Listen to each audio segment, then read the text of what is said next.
Dahn. Let's go. This show fucking stinks, and the fact that you listen, we are very, very thankful for it. AJ, you never cease to amaze me with your toxicity, pal. You got a couple of these? God damn it! What the fuck are you doing? Fuck Boston.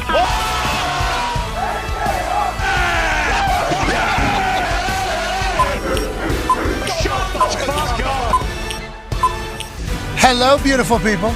Welcome to our humble abode, the Thunderdome, on this Overreaction Monday, May 22nd, 2023. This sports program starts right now. Sports are hot in the streets of this beautiful month of May, where it does feel as if the weather is turning all over the United States. Congrats to all of us getting a chance to enjoy the sun. It's awesome. The sun. Been beautiful. Hell yeah. Love it. Some places, I think, always have the sun. There's a sunshine state. There's obviously a lot of other spots that are warm. Midwest, it's not like that. No. Midwest, there's times of the year where we don't have any sun. No.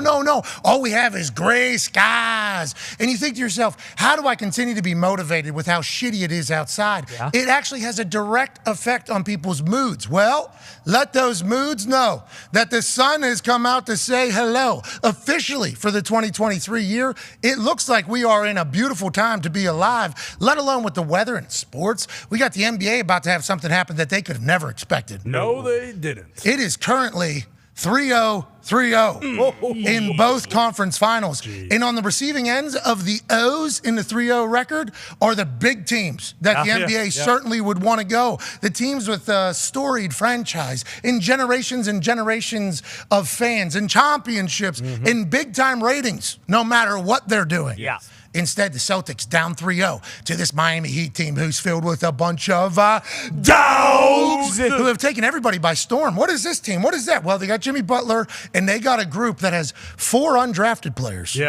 Playing actual meaningful minutes, and only 3 lottery picks playing meaningful minutes. This is a team. This is chemistry. This is a championship locker room coming together at the right time with obviously Spoelstra, who has been coaching forever in the NBA, it seems like, with a lot of success. Congrats to them. And on the other side, holy shit, don't look now. LeBron James and the Los Angeles Lakers are about to get swept potentially by the Denver Nuggets.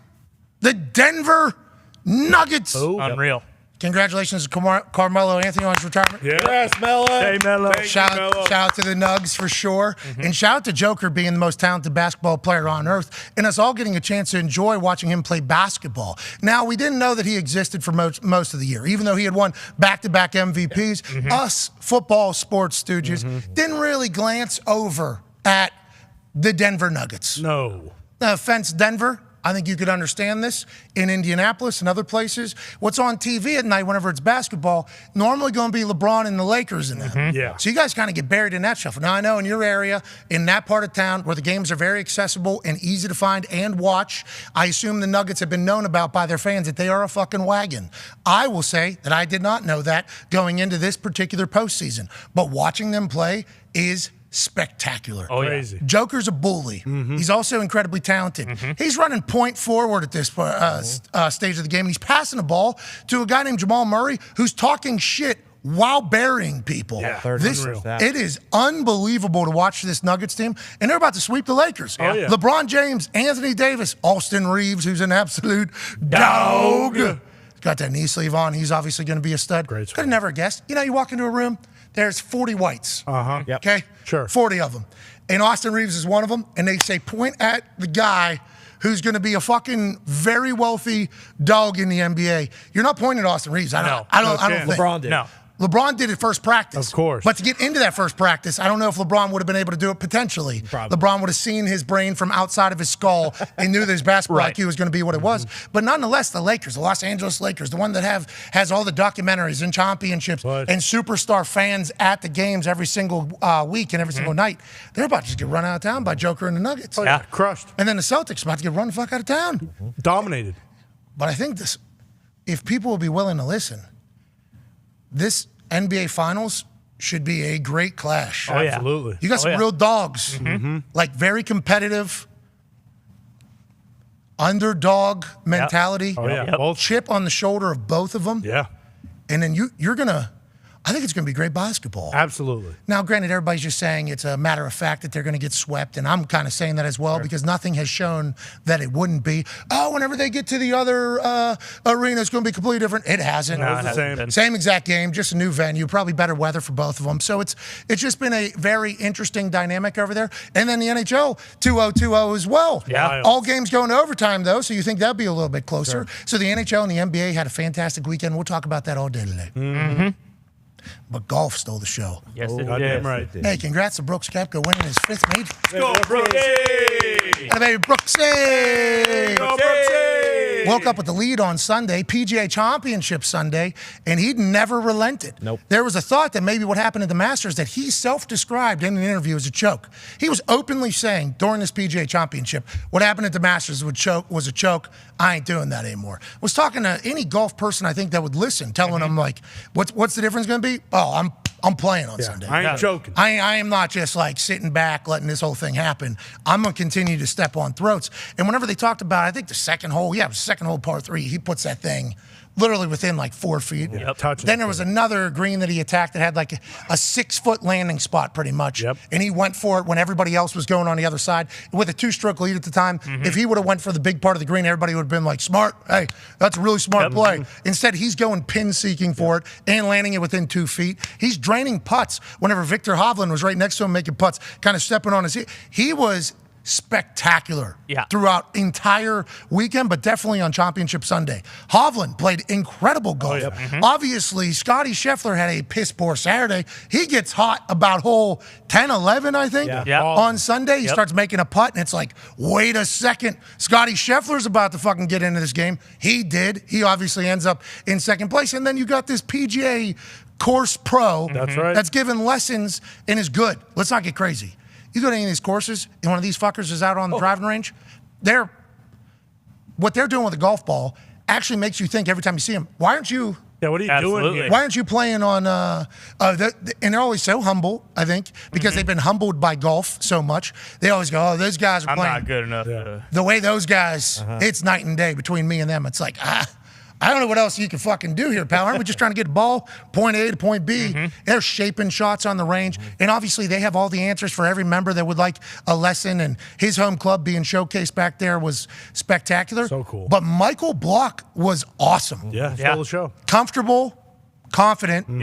Cut some promos, played to the crowd a little bit. For sure. Knew there were some moments, and hit a hole in fucking one on a Sunday. His first ever tournament hole in one, he said in the interview immediately afterwards. I think he did a great job, not only for himself, but for all the people that he represents, and also for golf as a whole. Such a wholesome feel. How incredible. He was pumped to be playing alongside Rory. He was thankful to even be playing with Rose, and he was like, all these guys are so nice to me. And then Brooks was in there. It was just a beautiful thing. So congrats to the PGA Championship on winning the weekend in my eyes. Now, the Toxic Table is here, back in full form at Boston Connor. Sorry, your Celtics are just getting boat raced. It's all right. Obviously, that's not fun for you. Great run there. Your team's still Eastern Conference Finals. One of the last 4, plus who cares? The golf is so good. Yeah, they've been around a long time, and we'll talk about the Celtics certainly just melting. We don't have to if you don't want to, though. I don't like that they're doing it. Yeah, that's why we might as well just do that to you. We should just talk about Foxy, because show that up there. We don't want to have to hammer too much. Oh, that's right. There it is. Boom. Still hanging. That's a couple weeks old up there. Yeah. And that was the last big heartbreak for the Bruins. That's right. Or for Boston, I'm sorry, as a whole. The Bruins, which Pasta plays for, that is not his actual last name. That's a customized jersey that Boston Connor got. And the reason why Boston Connor got it is because the Bruins this year were better than anybody's ever been in the history of hockey. That's right. At least since 2005. No, forever, but yes. At least most wins in a regular season since 2005. No, ever. 65 is bigger than 62. But once again, every time we talk about this, you force me to have to say this. In 2005, they added shootouts. They didn't have shootouts before then. So you guys have the most wins in the shootout era. You had 4 wins in a shootout fashion. So if you were to subtract that and make that a tie, you would only have 61 wins if you do the math from 65, which would be less than 62, which would mean you guys would not have the all-time wins, but nonetheless, not your fault. Yeah, I don't make the rules. Not your fault. I still hang my hat on it's more wins than Sidney Crosby's ever had in the season. Which is an accurate assessment, and there was no reason to do that. He's one of the greatest hockey players of all time. I figure I might as well point it out. They get fucking knocked out in the first round of the playoffs, though, after having the greatest season of all time. Yeah. So there was a lot of high hopes in Boston for the Bruins, and they hang the jersey in the rafters so that we could always remember that incredible regular season that the Boston Bruins have, because they had the best regular season of all time. All time. Yeah. At least since 2005. All time. But who cares? We got the Celtics doing it. You know, in Boston, that's what we get to do. That's Exactly. You know, because one Stanley Cup champion favorite out. Okay, we'll get the NBA Larry O'Brien favorite in. Exactly. Got to pivot. And I'll tell you what, the Celtics didn't they? Oh, yeah. Oh, yeah. And then they just ran into this Miami Heat buzzsaw. Yeah. And everybody's calling for fucking Missoula's head right now, Connor. What? I went to West Virginia with Joe Missoula same time. Yep. We do know each other. If I was to see Missoula and Missoula was to see me, I do believe there would be a dap, full embrace. Nice. Good to see you. Catch up. Now, he was on the basketball team, and I was on the football team, so a little different schedules, I think, because they literally operate at the exact opposite time. So but we did not have beef with the basketball team. We got along with basketball team. Close. So it was just an interesting kind of timing of when, who's out where. Both really good, too. At the same time, yeah. I mean, Joe was a good dude. I enjoyed the shit out of Joe Missoula. There's a lot of great basketball players that were great to hang out with, too. Those guys had a good time. Yeah, I will say those guys had a good time. Hell yeah. Which I like. Right. Morgantown. They're calling for his fucking head. He's 34 years old right ridiculous. He's 34 years old. Yeah, youngest Just coach led in the them to the NBA. Eastern Conference Final. Now, I know they got a great team and they'd been there before, but still just get tossed on the back of a horse that runs fast and hopefully stays alive. What is the deal? I have no idea. Are they just putting a spotlight on him more than they have in the past? It think so. seems like either that or there are definitely more horses dying recently than have ever in the past. One half of the Hammer Down Cowboys, Tone Diggs is here. What's up? So, like, let's say a dog wanders in the street and gets hit by a car. We take it to the vet, and we see if we can fix. A lot of time they can't get fixed. We put, casts and braces and cones around their heads and stuff like that, and then they go to live a nice little life. Yeah, not even a These thought. horses pull a hammy, and we put a bullet in their heads. Yeah, I don't know what the deal Well, is. I mean- is it because they're? I don't know what the They deal don't is. have horse casts. Yeah, and can they not? I guess they probably wonder. The horses are much more powerful than dogs. They don't have cones for their heads. Well, also, No, I assume they have the ability to blow out their, like, I think dogs you can. I don't know. Honestly, I don't know because I've tried to figure this out a couple times. Like, why do we just have to on the track? On the track, yeah. They're doing this. well, dogs. I mean, Anyways, let's move along. Horses but have it let's purpose. just say you get a good. What? Well, If, listen. if dogs were to be hot dogs after they died, then maybe they wouldn't do All that. right, Horses, so let's not. We don't need to get okay, into I the whole. get it. I don't think See? that's in hot dogs, by the way. no, I don't think that's what hot no. dogs. But is. if it was, you Sticky could see stuff. how they might. Yeah, let but there go. might be people listening right now who go, oh, I heard, and then we're all of a sudden a source for something. Let's keep those horses alive, though. No Sure, kidding. I agree. We would like everybody to know that we are sellouts, and we are certainly on the side of let's keep these horses around. That's right. Yeah. Now, I don't know what to do. I don't have the answer. Yeah, and now if arts and crafts, needs a couple extra things. See, big part of the problem. Yeah, you What are we can't gonna do do? that. While humans have some large muscles and a bit of tissue below the knee that helps to stabilize a broken bone along with a cast, a horse has very little muscle and hardly any other tissue besides tendons, ligaments, blood vessels. and Okay. nerves below the knee. Who wrote that answer? TheSprucePets.com. Sounds like they're in. Yeah, they're big horse. Yeah, Or sorry, they big for anti- sure are. Anyways, we're learning a lot more about that than we ever have in the past, and I don't know if I necessarily love it. You add that on to the fact that Breeders' Cup is the actual best horses. Yeah. And I've been sold a bill of lies about Kentucky Derby, which I'm assuming the horse people are like, no, you haven't. We've said this all along. It's like, I didn't know that. I thought the Kentucky Derby was the. Creme de la creme. It turns out that's just like a feeder into the Breeders' Cup, which is where the actual dogs are. The actual. We need to learn a lot about racing because I'll tell you what, that Derby Day was awesome. Yeah. It was sweet. Yeah. I enjoyed watching it. Yeah. But let's get back to the horse that we were riding. Joe Missoula hops on a horse that goes to the Eastern Conference Finals. I know it's not easy, like, to just say, fire this, but what do we do? He just knocked out what? Doc Rivers. Remember, he was getting out coached in that particular. Yeah. Now they want to fire him, trade everybody. I saw a guy seemingly with a lot of say up in the Boston area, a lot of action on that tweet where he's like, fire Missoula, trade everybody. Yes. So it's just because you guys are potentially going to get swept, or is there actual action behind these words? And is this possible in the NBA, especially in Boston? Definitely possible in the NBA. I mean, it's not as if it's unheard of. Now, he is the youngest coach in the NBA. He's also a first-year coach, like you mentioned. And, when you look at the situation that he had to come in after the whole Udoka thing, it's kind of difficult to say, like, hey, let's run this guy out of town. I personally like him. I think if you watch those games and people are complaining that he's not calling a time timeout when they're down 12 and then they get down 17 and call a timeout. That's not the issue. The timeout isn't what's going to save the whenever Celtics. they were down 1, and there was 10 seconds left. Do you remember this? In the first quarter?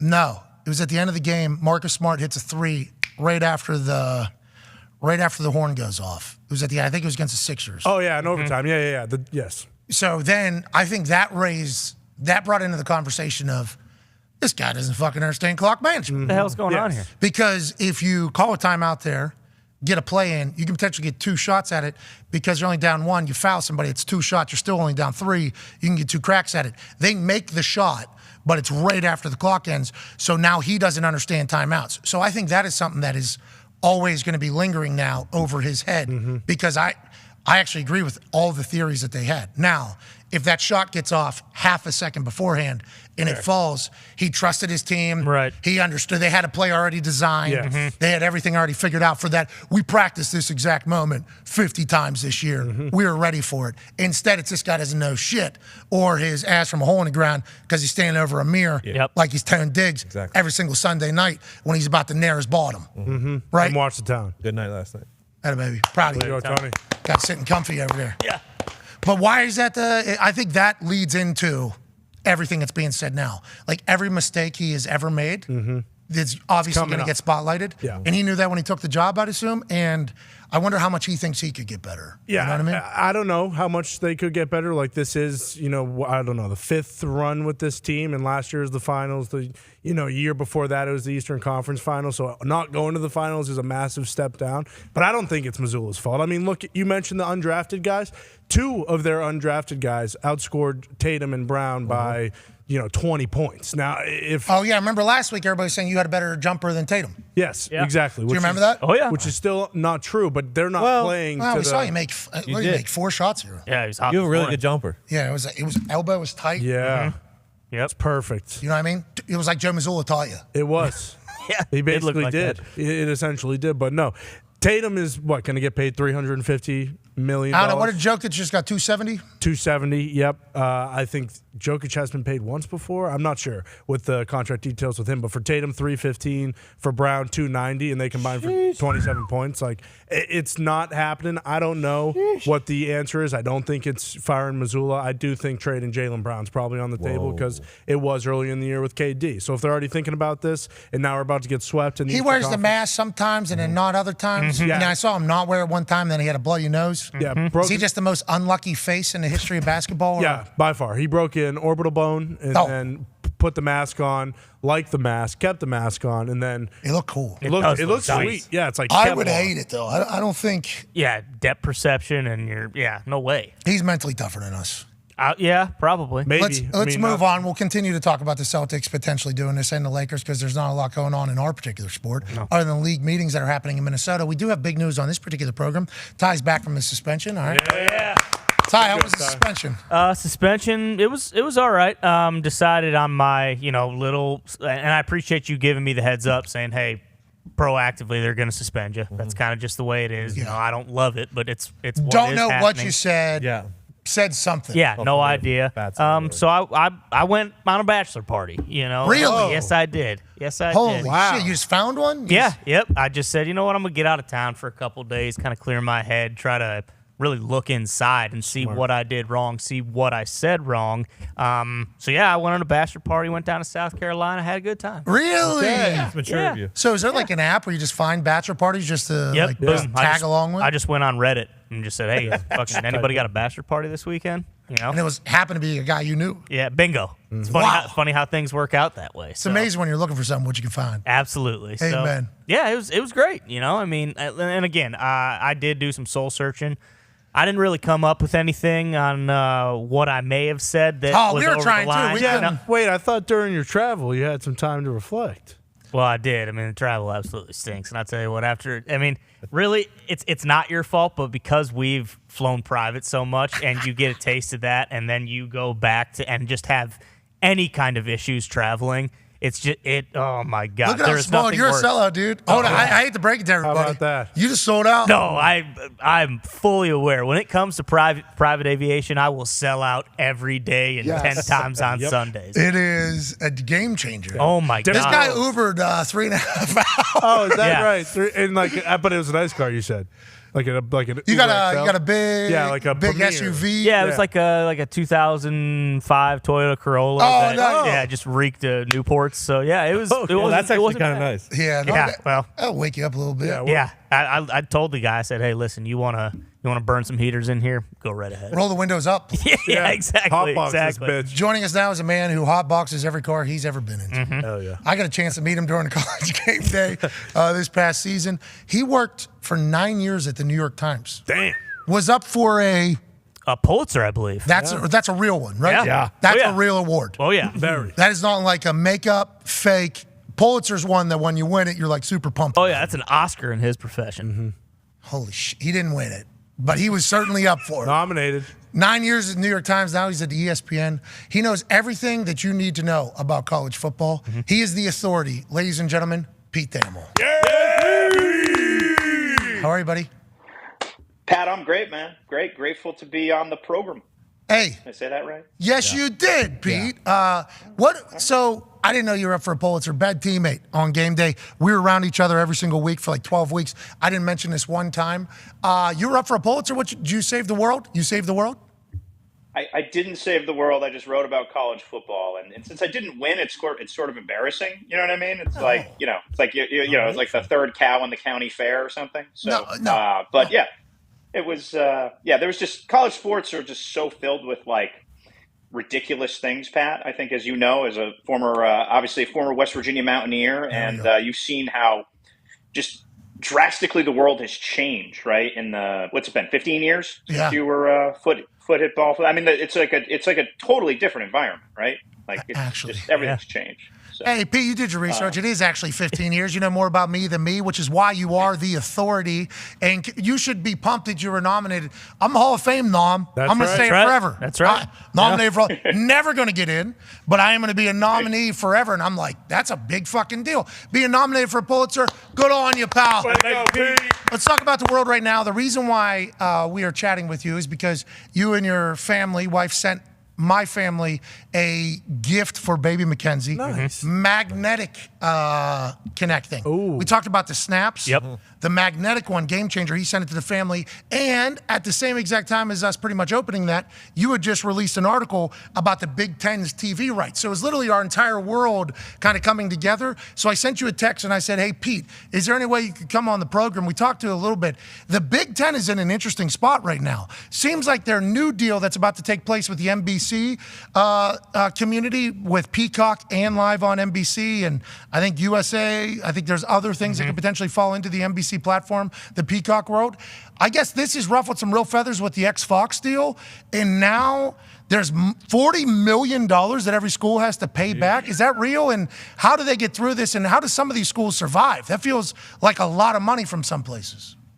So it's $40 million for total. So I would say this right now as they're ironing these deals out. So these 3 TV deals, Pat, start in September, and they're not done yet, which again, I'm not a TV expert or consultant, but usually, when you have multi-billion-dollar television deals, they're completed before the season starts. And there is, when the new commissioner, Tony Petitti, started about a month ago, there was just a lot of legwork that needed to be taken care of. And these ADs all of a sudden started getting bills. Hey, you've got to pay back. Now it's $40 million total amongst the 14 schools, which will be 16. But then there's also another $25 million for COVID games that never got played. And then the NBC deal now is shrinking because certain teams don't want to play in prime time. So they're finishing the negotiations on that. Don't want to play in prime time? What do you mean by that? So there are what are called tolerances. And I got an education in this. I kind of knew about it. And let's put it this way. Ohio State, Michigan, when do they play it? Noon. Every year, right? Like set your clock to it, right? That last weekend. So that game is not played in prime time in part because of these historic tolerances, because of weather, because of recovery, because of different reasons. They just say, we want to play at noon. So when they sold NBC this giant primetime package, which again would not normally have Ohio State, Michigan, I want to be clear about that, but they said, hey, you're going to be our primetime partner.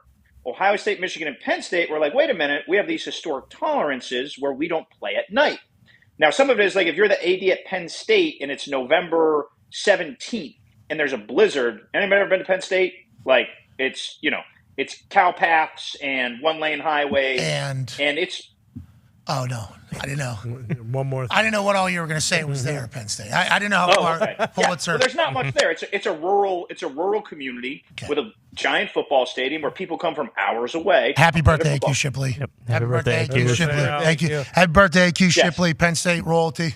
Yes, and it's a wonderful place, but it's hard to get to. So they basically were like, we don't want to play at night because we don't want the couple driving home to Altoona at 2 a.m. in a blizzard, which makes sense. So the Big Ten the Big Ten sold this deal to NBC, but didn't have its I's dotted and its T's crossed to have all these schools play at night. So now they're a little bit at loggerheads, and there's concessions being made, and they're basically scrambling to get the television deal done, and that's what's happening right now. And it's a matter of how much less the deal is going to be worth, Pat, because they may not have access to those marquee programs at those times. Can you see how cool you look in that top left, right behind the date there? I don't know. You look so cool there. You look super sporty. We're talking business right now with the authority, Pete Thamel, for college football. So what is the potential outcome here? Because you said it, this all starts in September, right? And, as somebody who has not been in billion-dollar negotiations with a network for a deal that starts in September, certainly large ones, though. There is like a certain time you'd like to have this done by, because then there's a bunch of shit you got to figure out even after the deal gets done. So do they have the deal done? They just don't have the contract done? And is there anything that could potentially change how the future of the Big Ten and Peacock look? So the deal was agreed to in August, but the details aren't done. And that's what they're sort of hurrying through right now, is how to get all these details ironed out, Pat. And there's just a bit of uncertainty that hovers over the league. Ultimately, it's going to cost the school some money, right? Now, one could argue if it's a $7 billion contract, maybe, schools losing $4 or $5 million each isn't that much money. But if you're the dude at Indiana trying to balance the budget, $5 million is a lot of money, right? I don't care who you are. You got a cross-country team that needs uniforms. You got to travel to different places. So there's a disconnect that the new commissioner, Tony Petitti, is trying to sort of put everything together on in a pretty short period of time. Paisan Petitti will get it figured out, and obviously deadlines create action. I assume they'll get it all figured out, but that was certainly something to read that from you. And I'm not an avid long form reader, but I'll tell you what, whenever you screenshot things and put them in a tweet size, you got me. Perfect. You got me. I am 100% in there. And as soon as I started reading it, I'm like, this is a pretty big fucking deal. Because to your point about Indiana and some of these other schools, Rutgers, you think Rutgers just wants to hand over $4 million out of nowhere? Not saying Rutgers can't find that, but still, it's not as easy as a school like Michigan that can build a $500 million new whatever, Ohio State that can round up $15 million at one event at A.J. Hawk's house. It's a little bit different in some places, and I can't believe they're still kind of battling it out, which leads this to Ty's question from Iowa. Go Hawks.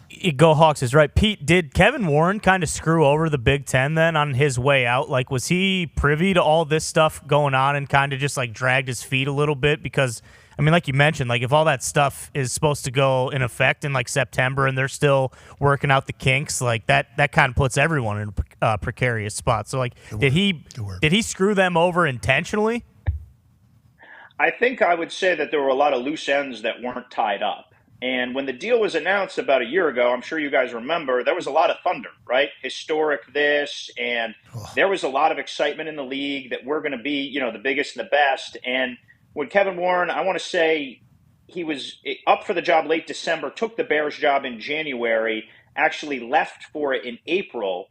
And these issues were all lingering, and a lot of them emerged sort of in that time when he had already committed to go to the Bears. So there's been sprinting rambling. Yeah, everything's good. Dude, that's good. So when do you guys need me up there?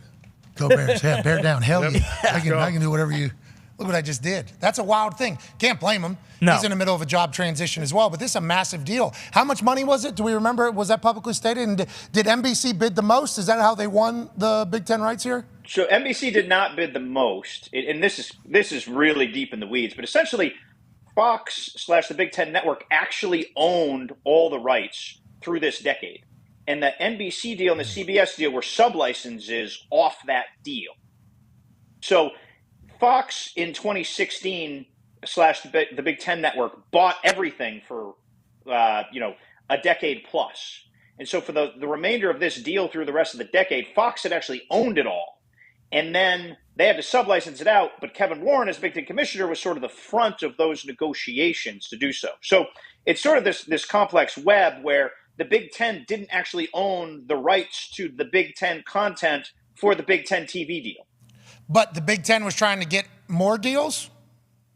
Yeah, so the Big Ten was the front of a negotiation to say, okay, we own all this content. We're going to slice off a third of it, just to use a round number, and give some and sell it off to NBC for profit. And we're going to slice off more of it, and we're going to give that to CBS for profit.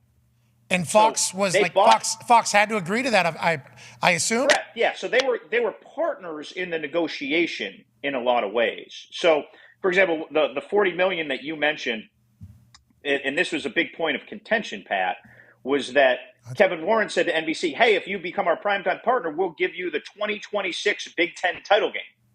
But he never asked Fox for permission to do that. And because he didn't ask Fox for permission, the schools got a bill that said, hey, you need to pay whatever 40 million divided by 14 is back to Fox because they judged that the 2026 Big Ten title game is worth $40 million. Oh, that's cute. Yeah, you're just giving it away, huh? Yes. Yeah. Sweet. We actually own it. And, you guys can go expand your business whenever our deal's up. You want to kind of, dabble a little bit with NBC, show them what the Big Ten's got. Okay. You want to dabble with CBS, kind of show what the Big Ten's about. Oh, yeah, cool. Hey, we're going to split these fees. We will definitely be a part of the negotiation. But you're just going to give away the championship? Okay, that'll be $40 million back this way. We were good partners until you gave away a massive asset, which probably leads to the NBC thought they were getting Ohio State, Michigan. No, Fox would never give that up. Ohio State, Michigan, correct, yeah. So Fox still kept all the best games in the deal. And the CBS game that will become more prevalent, and then the NBC game. So there's basically like 3 games every week, the top 3 games. Fox will most weeks have the A games, right? I don't want to be too rude. Deal shit sounds like, right? No, I mean the deal is massive, right? And it's still going to be massive, and everybody's going to make a lot of money. But there's just as they're barreling towards the finish here, bro, Indiana, there's some lingering issues, and, and people are upset. Get ready. Sounds like Iowa, Minnesota is going to be on CBS. Oh my God! Who hates Iowa? We hate Iowa. That's fine by me. That's gonna be on NBC, dude. Fine by me. I know Iowa does play Penn State in one of the night games before. That's one of the showcase games, which is weird because it sounds like Penn State's bitching about. No, just when weather's possible. Yeah, I think it's November. November. Yeah, it's late. I think it's a late one. Yeah. Oh, so Penn State said, yeah. They caved. Yeah. We got to pay $40 million. Sweet. We got how many million? Yeah, that sounds like a deal to me. All right, Pete. Let's move away from all the TV. What's going to go on? Okay, let's just dive right into it. Big Ten is going to exist because Ohio State's right there. Yes. Mm-hmm. How you doing? Keep it moving. Now, Michigan's had their number. That's right. Michigan has had their number. Their conference. So that is always going to exist. Penn State as well. We'll throw them in there. Happy birthday, AQ. Mm-hmm. Okay? Always going to exist. USC's coming. Yes, and UCLA allegedly. Yeah. SEC, always going to exist. Always. Yep. And I don't want to just start rattling off all the schools for the reasons why the SEC will always exist, but the SEC will always exist. Everything else fucked, Pete? Is that kind of is that what we're thinking, or what, like in the future, or how do you see this thing kind of panning out TV wise, which ultimately leads to actual conference situations like Pac-12? You're getting those. They don't have a deal. Before you come to ESPN, right? Yeah, I know. Fucked is going to be a tough one. We got a couple months here, though. Gonna use them. We got a couple months. We got to get through it. Let them rip, man. Let them rip. But is everybody else in trouble? So everyone else is now, like, you could think of it as a nucleus, and everyone else is in the orbit of those 2 leagues. I think you said it very well. I think that The other three leagues are now jockeying to get close to the Big Ten and the SEC. Because for all the issues in the Big Ten's deal, it's still a large, large deal. And the SEC is still really well positioned in the future, although they're not up again for another contract until I believe 2032 or 2034. So there's a chance for a little bit of catch up to happen. Now, the Big 12 has been very aggressive in trying to grow to be league number 3. The ACC is in a little bit of infighting right now because they have a deal through 2036 that the bell cows of that league, Clemson and Florida State, feel like they're falling behind. And they're basically saying, how can Mississippi State be making $30 million more? How can South Carolina be making $30 million more a year, or will be making $30 million more a year than Clemson, who's winning national titles left and right and has even in a bad year, they're 10-2. So there's the inequities of the future have been laid bare by this Big Ten deal and then the prior SEC deal. And there's a gap. Like, I reference it pretty often, Pat, as a power 2. There's a power 2, a gap. There's those 3 and a gap. Now, there are still programs outside those power 2 that can win the national title. We agree. Clemson, you just said one. Yeah. Yes. Clemson exactly. can do it. West Virginia can do it. No. Absolutely. Obviously, West Virginia will be able to do it. Texas. You have no idea what they're doing in Morgantown. Oh, I actually do. Chase Rice was there 2 nights ago, told me the place was awesome. Oh, wow. Is that right? Hey, I'm in your old stomping grounds. Where should I go? Well, I haven't been there in a while. I assume High Street. He did. He said it was fantastic. So West Virginia could probably go on and run if they want to, win this whole thing. But other than them, who are you talking? Maybe Oregon? I mean, USC. Yeah. Kansas State. Oklahoma.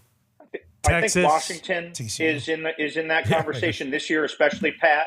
Michael Penix, they have one of the best receivers in the country. I think Washington is a top 7 team this year, right from jump. okay. Whoa, That's a long flight for game day, but can't wait to get up there. Nice. Can't wait to get up. Have you ever been there? You must have played there in the league, right? No, Yeah? so I only went to Seattle to go watch Herbie do that Thursday night this year. It was my first time up there.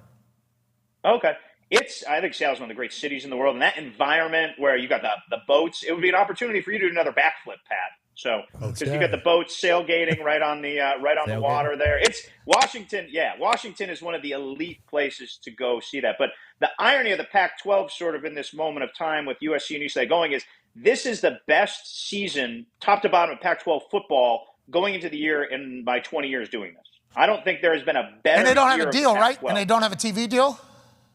Correct. So they are searching for a TV Maybe deal. that's what Now, we part do. of it is obviously, Yeah. How much are they paying? How much will Pac-12 make with the uncertainty of what the future is of that entire conference? What would they make from a TV partner? What are they expecting to make? And how would that deal even look like? It would look like, hey, 1 year, depending upon what the conference looks like next year, and then I wonder how that whole thing will go with them. So it's a great question, and really, like, the future of how the sport is comprised, and I'm not overstating this, hinges on whether the Pac-12 can get a reasonable TV deal. Because if they don't, you're going to see teams flee off. You're going to see Colorado maybe chase back to the Big 12. You're going to see Arizona State, Utah face some hard decisions. Oregon and Washington have already pretty much staked their claim that they want to go to the Big 10. So the Pac-12 is in a very tenuous moment right now. And the question you just asked, how much are they going to be able to get on the open market, Pat, is really something that, like, the future of the entire landscape of the sport hinges on. So let's just throw the number 32 million out. That's basically what the Big 12 just got. So the Big 12's new commissioner jumped in line. Their deal was going to be up in 2 years, and the Pac-12 is up this year. And they said, you know what? This environment is a little hectic. We're going to open up our rights and do a deal with ESPN and Fox. And they did that within the last 6-8 months. So they're set through, I believe, at least a decade. Now, the Pac-12 has an expiring deal. Yeah, Brett Yormark, he basically jumped the Pac-12 and put him in this spot. Now, as you know, right now, the digital media landscape is in a time of earnestness, right? This isn't like the go-go 90s. This isn't there's a little bit of an austerity factor here that the Pac-12 is feeling headwinds from. So nobody knows, and the Pac-12 commissioner isn't saying to anybody how much they're willing to spend or how much they are going to be able to command on the open market. Is Apple going to be heavily involved? Oh, Amazon Amazon, maybe. That'd be smart. Especially on the West Coast over there. Yeah, that would make sense. Both West Coast companies. Sure. That's interesting. Earnest. It is an earnest time, isn't it? Mm-hmm. Very. That means good, right? That means good? Earnest means, like, it's not the free spending times. Like it's a time of caution. If you look at if you generally, Pat, look at the marketplace and you don't look at those that have transcended the marketplace, it's a time of a bit of it's there's .com booms and everything like that, but stock prices and stuff have made people a little more conservative on what they're going to go spend. Interesting. We pay attention to all that stuff. Absolutely. yeah. Connor has a question for you. Yeah, Pete, speaking of things we pay attention to, during the draft, the big conversation was, hey, the guys this year are good, but next year, Drake May, Caleb Williams, they're bona fide number 1, number 2 picks. Are there anybody else we should be kind of looking out for that might make a massive jump? You just mentioned Penix up in Washington. Yeah. Who else is kind of on the radar as one of those top guys this season in college football? So you drilled 1 and 2. I think I'd be pretty surprised, Connor, at this point if it's not Caleb Williams 1 and Drake May 2. I will say this: the best talent in college football, and I've talked to scouts who say, like, guys who aren't prone to hyperbole, who say Marvin Harrison Jr. is amongst the best players they have ever scouted. Hell yeah. Wow. Remember his dad really said, when you get there, you just do what I told you. Don't be listening. You just do, okay. Yeah. And he certainly has. It just worked out. What a player. Yeah, no, I mean, he's a transcendent guy. He could be one of the rare skill position guys outside of quarterback to win the Heisman. He could be a factor in the Heisman. I really feel like he's an exciting prospect. And I do think, and you guys have seen it because you study it close, that the way receivers have been handled in the draft have changed a lot in the last years. If you look at Chase and what he did for Joe Burrow in Cincinnati and how he changed that whole franchise, like, people aren't afraid to pick a receiver third maybe anymore. Whereas I would say, like, 10 years ago, that would have been taboo. Oh, we'll find somebody. We'll find somebody in free agency. So I think Marvin Harrison Jr. is going to be a transcendent receiver prospect. Now, is he going to get picked above a quarterback? Probably not, right? You still need those dudes. You still need those dudes spraying it around. But I really feel like Drake May is an exciting prospect. I think he'll push Caleb Williams. I think there's a chance, we don't have anything decided, Pat, that you and I may see him week 1, I would say, of the potential dance cards for game day. And as you know, Pat, they don't run these decisions by me. But South Carolina, North Carolina is one of those really exciting early games on the schedule. And I'm my book that's holding up my iPhone there just started to slip. So I wouldn't be surprised if we get to see old Drake May huck it around in person the same way we saw when you were hucking around. I can't wait. So is that where I haven't even started brainstorming about. Yeah. Where will that be? That would probably be the first one, huh? North Carolina, South Carolina. I certainly don't have the authority to say what will and what won't be because I don't know. But I would say that if you had to list 5 Saturday games from that first night, so Florida State LSU is the monster game from that weekend, but that game's on Sunday. So we're not obviously going to do a game day on a Sunday. But that Saturday, there's a couple exciting games. I think West Virginia, Penn State is one of those exciting games. There's a game in Nashville. Up in Happy Valley. Should do that. Town. Nashville is hosting Tennessee, Virginia. I would think the good folks in Nashville would like a visit from game day. So anyway, there's a few different ones. Utah, Florida is that weekend, but I believe that game's on a Thursday. Coach Prime opens at TCU. Which he said he was going to change. He did. He said, we're going to change that. We're going to try to get a little something. And they said, nope, no, this is how. This is a schedule. This is it. Coach Prime's schedule maker did not do Coach Prime any favor. Well, did you see West Virginia's? You was talking about Penn State. West Virginia, I mean, we're going to go undefeated, so that's sweet. Wow. And that's going to be a lot of fun. Maybe we'll get to pick a West Virginia game during game day a couple times. That'll be fun. Mm-hmm. That'd be cool. Yeah. That is how, that's where it starts. That's how you can tell, if a team's back or not. Yeah. If we're picking, it's kind of an indicator on how the year goes, which games are being picked in there. Because there's some games that are on the list, just a little behind the scenes here. I've only been there a full year pretty much, plus a couple, I guess, from 2019. But the first couple weeks I missed this year. There's games on there that we're picking that get for time. Mm-hmm. Oh. You know what I mean? So, it's not every single game that is on the rundown makes it into the picks. West Virginia's not even on the fucking rundown. Not once. Before the ones even get. You know what I mean? Yeah, that's not good. Let's go. Huh? We got time now, Pete. Let's get on the rundown. They weren't chopping block teams? They didn't even put them on there before? What about the Backyard Brawl week 3, Pat? That's going to be pretty. Let's go. Here we go. I mean, what's that on, a Thursday or Saturday? No, Saturday. Oh! I think it's on a Saturday. Boom. Okay. We got Penn State Then we got Duquesne. That should be no problem. Well, we're 2-0 going into the backyard brawl. We assume Pitt is as well. Game day is going to be there? Ooh, it might be. Here we go. It might be. Here we go. Now we're playing the game, week 3. Sounds like a blast. Last question for you here, Authority from Diggs. Yeah, Mr. Authority, let's play some musical quarterbacks. Sam Hartman goes up to Notre Dame, the new starter there. 5-star freshman who played a little bit last year for Notre Dame. Tyler Buckner goes to Alabama. A lot of people were surprised by that. Jalen Milroe was the guy who came in last year when Bryce was hurt. What's the quarterback situation looking like at Bama? Because, I mean, obviously the roster is good enough besides them to be national championship every year. Yeah, so Bama's roster is very good, but I will say this before I dive in the quarterback question.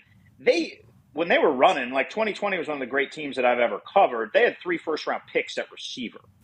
Right now, they don't have that caliber of talent. Again, we're talking like elite Heisman winner guys, Henry Ruggs, like top 10 picks. Whoa. They have not proven at those skill positions to have that caliber of talent in the last year or so. So I think their quarterback room needed help. The fact that Tommy Rees brought in Tyler Buckner would make me think he starts. Now, will he start week 1? I don't know that. He has to come in, he has to learn the offense. Remember, Nick Saban has a process, and that process doesn't involve grabbing a quarterback in May and sticking him in as the starter. So it's antithetical to kind of the deliberate nature of the way that Nick Saban has built things at Alabama. So I really feel like that is, that will be one of the biggest camp questions going forward. But I mean, we saw Jalen Milroe last year against A&M. He's clearly not a natural thrower, right? So do they start with Milroe and then ease Buckner in? Obviously, Simpson, the young quarterback from Tennessee, whose dad's coach at UT Martin, was thought to be the best long-term quarterback there. But he clearly, if he was ready, Nick Saban would play him. You don't go get a quarterback if you think someone in your room is ready. So, yeah, it's unsettled there. And if they are going to unlock the rest of the talent on that roster, they have to find an answer. Hey, there was a chance he was going to play, I think, during this season. Yeah. So the night before, I was doing some research on who he is, and they just showed us. I watched like a 6-minute highlight on this guy.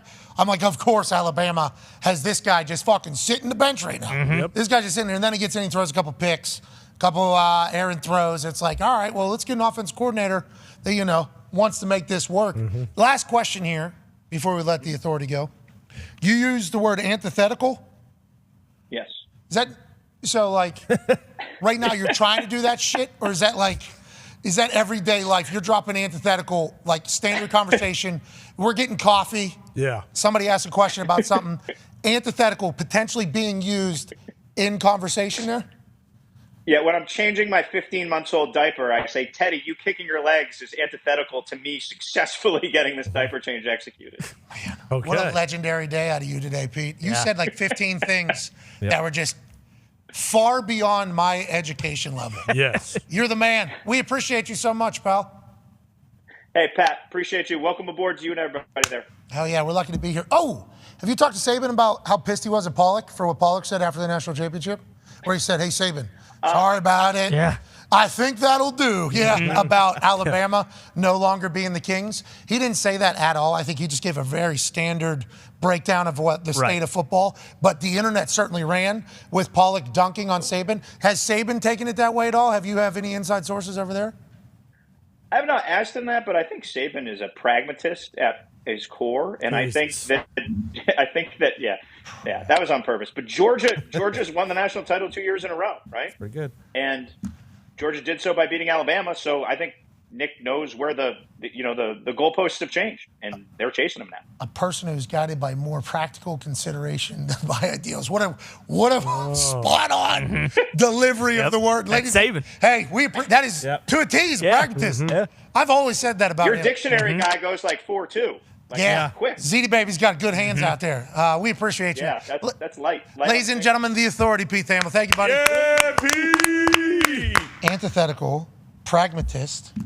What was another one? He had a couple laid others. bare, something else laid bare. Yeah, his like opening, the way he set up what he was going to say, it was beautiful. My God. Yeah, that's crazy because Guy's speaking out of a fucking news article. Yeah. Nuts. we all know this fucking guy. This is all work.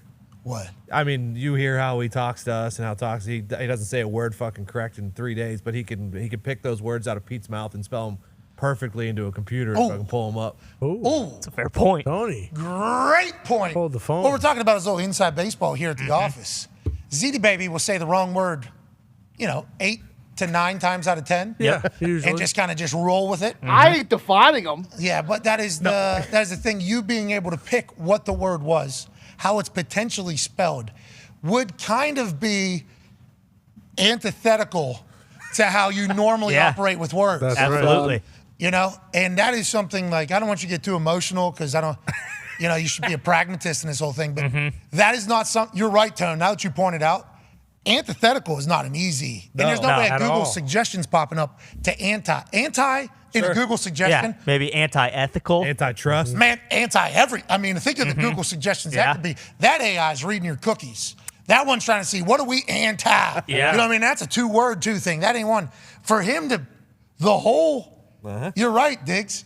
Something is amiss, isn't it? I think my problem is brain to CD mouth. Baby, working the gimmick. Work the gimmick. Oh, that's what he said. His problem is brain to mouth, not brain to The fingers. fingies. Oh, that makes sense. That's why I love food. You do an incredible job. You do an incredible job at what you do, pal. I'm happy that old Super Pete could figure that out he was in his office. I didn't know he was going to be in his office there. Phone sliding down there on the book. Relatable. Yeah, for sure. Absolutely. Certainly not relatable brain, though. No, casual dress, He though, is the which makes authority. him more relatable. He's the authority. Yeah, some big words. I'll be at some of those production meetings for College Game Day on Friday, and I think those meetings were really where my thoughts on ESPN as a whole changed a bit. Mostly because, like, the humans in there, like the workers that were in there, trying to get shit done, dogs. Beast. Absolute dog. Blue collar, dogs. Hey, need this? Boom, we'll go make it happen. Boom, we'll go make it happen. Does ESPN have the capability to do this? Get in with like the coach? Yes. Boom, we'll go make it happen. It was a very cool experience in there, getting to know the people that have been around ESPN a long time. Like, those people have been at ESPN long before a lot of the people we see on ESPN. So it's like I got to see kind of like I don't want to say like old school, but it did feel like old school ESPN. Like the people that I was kind of dealing with in there. And I think alongside a lot of people lost hope in ESPN as a whole. I think a lot of people did. But then once I started getting in there and meeting some more people, I started being like, okay. ESPN's still fucking ESPN. Yeah, exactly. It has still got what it got. So I'm very thankful for the opportunity to be in those production meetings. There was a lot of fight at the beginning for me going to those because I was going to be missing the show here. Yeah, right. So like, hey, I do not want to go do that. Mentally, I did not tell them this, but mentally I was like, I do not want to go do this. Yeah. Just put me on tell me which way we need to go, and then let's go. We don't need to rehearse anything. We don't need to go through anything. I'm not good at that anyways. Like, what do we do? That was my first thoughts whenever I got in there. And then quickly, I was like, I'm joining a new team. They got like 30 Emmys. They've been around a long time. Have to show my face. Boys can handle program. AJ can handle program. Even though it's my business, 13 employees, high stakes, literally a lot going on. No guaranteed audience any day, ever. No lead-in audience, ever. One thing can piss some people off and never get that. So not doing the show here on Friday was a massive struggle for me. And some people might think that isn't the right way to look at it.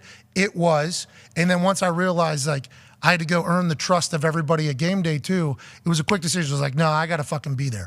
But I was thankful to be in there. Listening to Pete Thamel in there, though, was certainly a, holy shit, this guy knows everybody. Eye-opening experience. Yeah, because something will come up, hey, we're going to talk about this in this particular segment here. And then Pete would, well, I just chatted with the janitor that was in the building. They said that the toilet was actually clogged, which is why we saw them walking from one building to the other. It was not an actual protest of what they're thinking. Like, just, obviously that never happened, but that was the type of fucking information that was coming out of Pete. So every time he would talk, I'm like, man, you are a savior for me, because once I hear something, it's pretty much locked in there forever. Now, how's it going to be used? When's it going to come out? What is the thought behind it? We'll certainly say the authority told me earlier that this was happening. Let me give credit. But he was a weapon. And it was like watching him work was very cool, because as soon as he was out of that meeting, he was on the phone with somebody, and then he had another phone that was in an AirPod. So he's literally at all times. We were at a dinner where he was at. Oh, yeah. He was not there. No. Not at all. I couldn't even imagine what his life is like. The fact he stopped to do our show, I don't even know how he did it. Yeah. Probably missed 55 calls. Think about how many schools there are. We talked to Rap Sheet And then obviously Schefter's in that world. Tom Pelissero,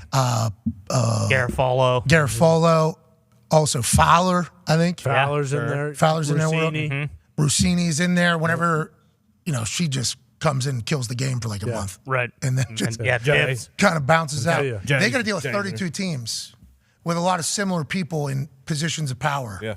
So a lot of those people probably have connections for a long time. College, it's like 130 schools. Yes. It's the new coach every Bigger single year. teams. New players every single year. It's like he's building up relationships like at all times, which is the insider job. So I'm very thankful he came on. Sounds like there's a mess happening with that Peacock deal with the Big Ten, though. Yeah, I don't get that. And then reading into it more and basically seeing that like Kevin Warren kind of saw all this stuff coming, and I guess like you mentioned, like why not just be like, oh, you guys will figure it out. Well, just agreeing to things too. There's a lot of times in negotiation, and I found this fascinating, where like one conversation, you're talking, you're figuring it out. One thing can be said, and then you're bebopping through convo, and one of the parties can immediately have a different thought of like, oh, interesting. So we aren't getting that. So now we got to revisit that in a later conversation. So to just be like, yeah, boom, like at all times, it's very easy in negotiations to be like, yeah, because you're staying high level. Let's just get a deal done. And then once we get in the weeds, we'll just kind of figure it all out. A human who helped me immensely in this entire process about like, because negotiation's real. Like negotiation is negotiation. And negotiation can feel like you're just in a conversation. And when you're in that conversation, you're in a full negotiation. And I don't know if everybody knows that. You're in a negotiation with the person that's paying. You're in a negotiation with the people around the person, because if that person has a little bit of a positive thing, they're going to say something to that person. Right. And that is full-on negotiation. Nick Khan, formerly of CAA, who is now, I believe, the president of the WWE. Yep. He was a fucking weapon for us through this entire process so that I could maintain having creative control. And so I could, potentially make a little bit of a change. Is it kosher to say things like this? I would ask Nick, hey, can I tell these people? I heard him say this, Nick, They said, well, with some compromises. I kept the conversation flowing, got off the convo, but Nick, I should certainly tell these people, they don't fucking get it, they can go fuck themselves, and I ain't bout certain compromises at all. Is that how this should normally go? Is that what you would do? And then Nick, who's in the middle of a fucking negotiation with the WWE, they just sell to Endeavor for multiple billions of dollars, would text me back, and then every once in a while, I would get a text from Vince McMahon that would be like, hey, don't. Right now is not the time. Not yet. And it's like, I was very fortunate for Nick Khan, very fortunate for Vince through this whole process. But like to get to the point where there's massive confusion on what the deal is, like there's been so many convos that had to have got to this point where people were just like, yeah.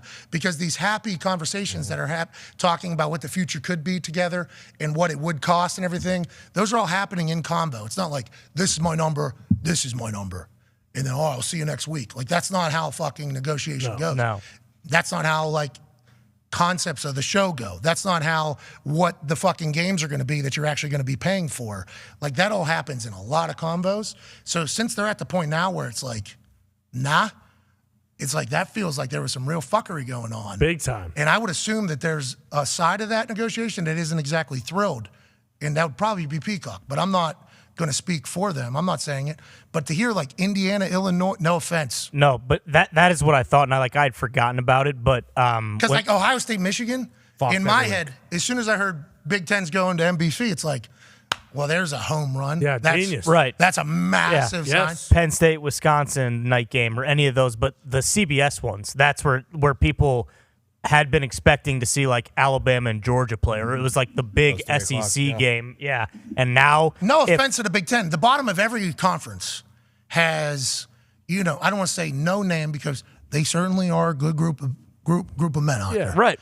And they're all trying to make it, and some teams could give it a go. My West Virginia team that I was very fortunate to be on was like that. When we got primetime games, I don't think people were necessarily excited the first couple times where our name was on there, but then our team was electrifying, and that can certainly happen with some teams that are at the bottom of a conference. Now, we'd obviously go on to win 4 bowl games. Should have won a natty. That's on me. Pat White would go on to become one of the greatest college football players of all time. Steve Slayton, Owen Schmidt, the whole crew would do that, and that can happen. But if you're only getting the bottom third of the conference. Yeah, it's not good. That is not what I thought it was. No. Like I in my head, it was like Peacock's got the Big Ten. ESPN's got the SEC. And then like CBS maybe has Pac-12 and Big Ten or something like that. Fox had like the Big 12. Yeah, there it is. Yeah. But that's not the case at all. Fox still has all the Big Ten. All the Big 10 big games, and then I assume all of like the Big 12. But Did we know that? I feel like I didn't know I that. remember the CBS thing, but I forgot because like even Big 10 fans would tell you like some of the SEC games that you're getting that aren't great, like there's still a chance that you're going to watch Ole Miss score like 56 points on Saturday. Yeah. Like if you get Northwestern and Illinois at 3:30 on Saturday on CBS, And in November, like cold, rainy. Oh my! No one wants to fucking watch that, and there's a chance that that's going to happen. No offense, both those teams could go on. Illinois, especially with the They way were they're great playing last year. football, Yeah. Great school. they could go on to be. We are just saying. It's kind of an antiquated thought, I guess, on what Wow. it used to be. Yeah. So please insert any school in the Big Ten at the Yeah. bottom Yeah. that is playing against another Big Ten school at the bottom in the middle of a miserable fucking Midwestern day on national TV when it used to be something different. But the next couple chapters of the college football are going to be very fascinating with it all. Players' money, leagues' money, coaches' money, school money. What if conference? I mean, there's so much shit to play. So with Pete, like, did it sound like Fox gets to pick their first game and then CBS picks the second game and then NBC picks the third game, or is it? Sounds like Big Ten said, we would like to make more money off TV deals. We feel like now's a good time. This is what Warren said. I'd assume before the Chicago Bears job was an option. Right. I assume beforehand. Who knows if that affected any of it? Let's assume he was negotiating in good faith on behalf of the Big Ten and for Peacock the entire time. But I think Fox and the Big Ten would then have to agree on which games go. So I don't think it's like first for each week. They can just take They out. own the whole thing until Yeah. 2026.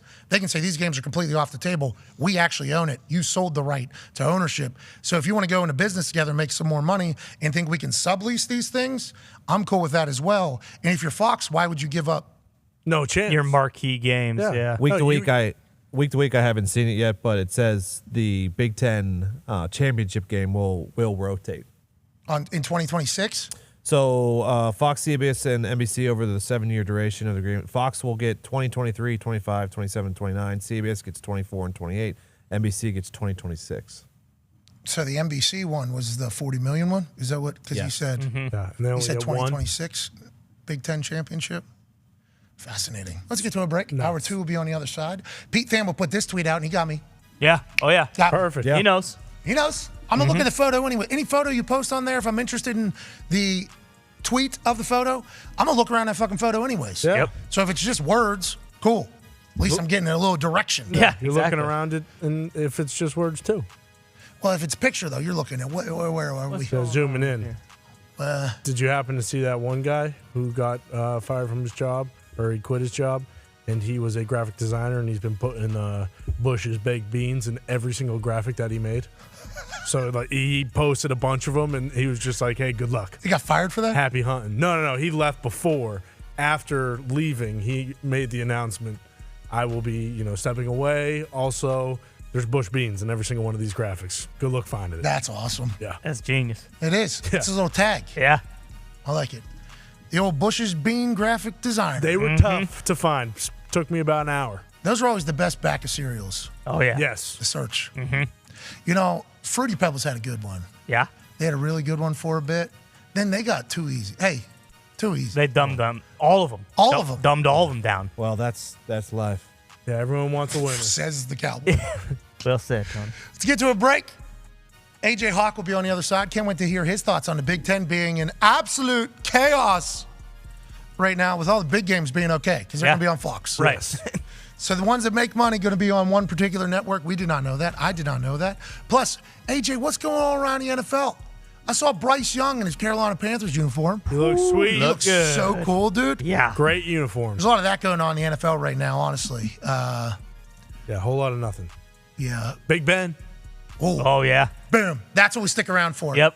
Former teammate of AJ Hawk's brother, Ryan Hawk. Yes. Who is the host of The Learning Leaders podcast, which is a podcast that interviews executives and motivational human beings. Correct. And he also beats the fuck out of Lake Tahoe at the same exact time every morning when he's in Lake Tahoe. He was my alarm clock at the American Century Championship because he would go into the lake behind our house and beat the fuck out of the water. It's crazy. So loud that it literally woke me up. Yep. It was like a wave crashing every time his palm hit the water. That was a glacier because of how calm it was. It was amazing. And you get to talk to him. Legend. Absolute legend. Former teammate of Ben Roethlisberger. That's right. So AJ might have a little different thought about what's going on with Ben and Kenny Pickett.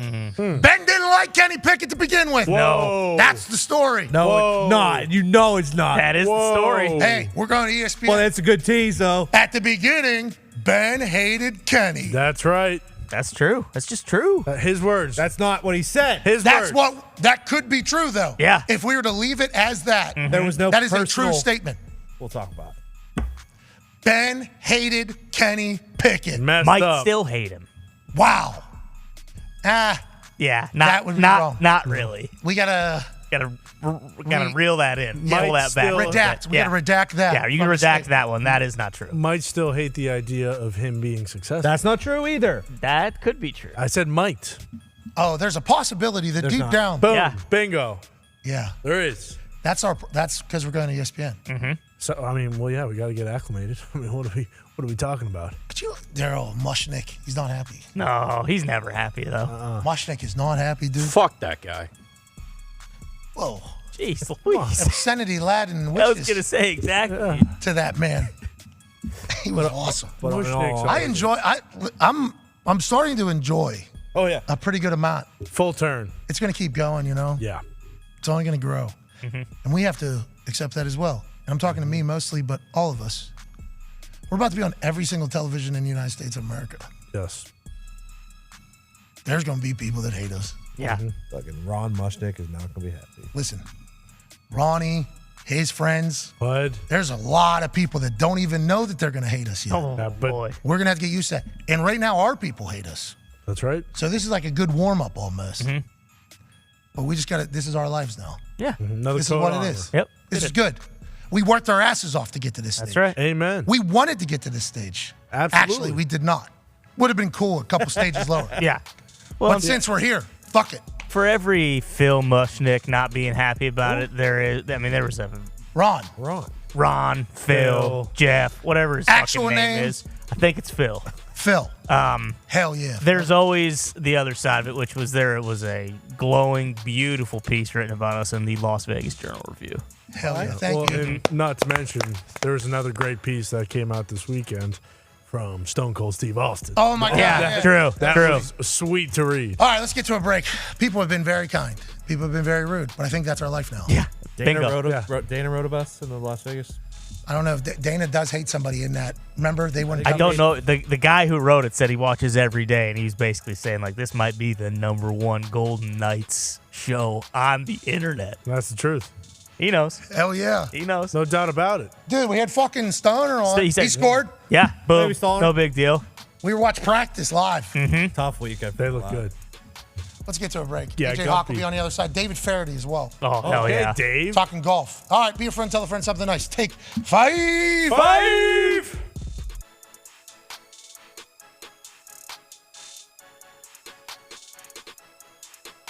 Ladies and gentlemen, we have some massive news. Dahn. Hell yeah!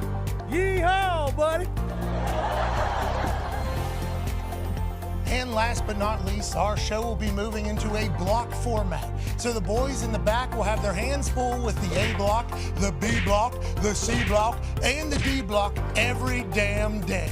Darn right. That was a lie. We ain't changing a damn thing.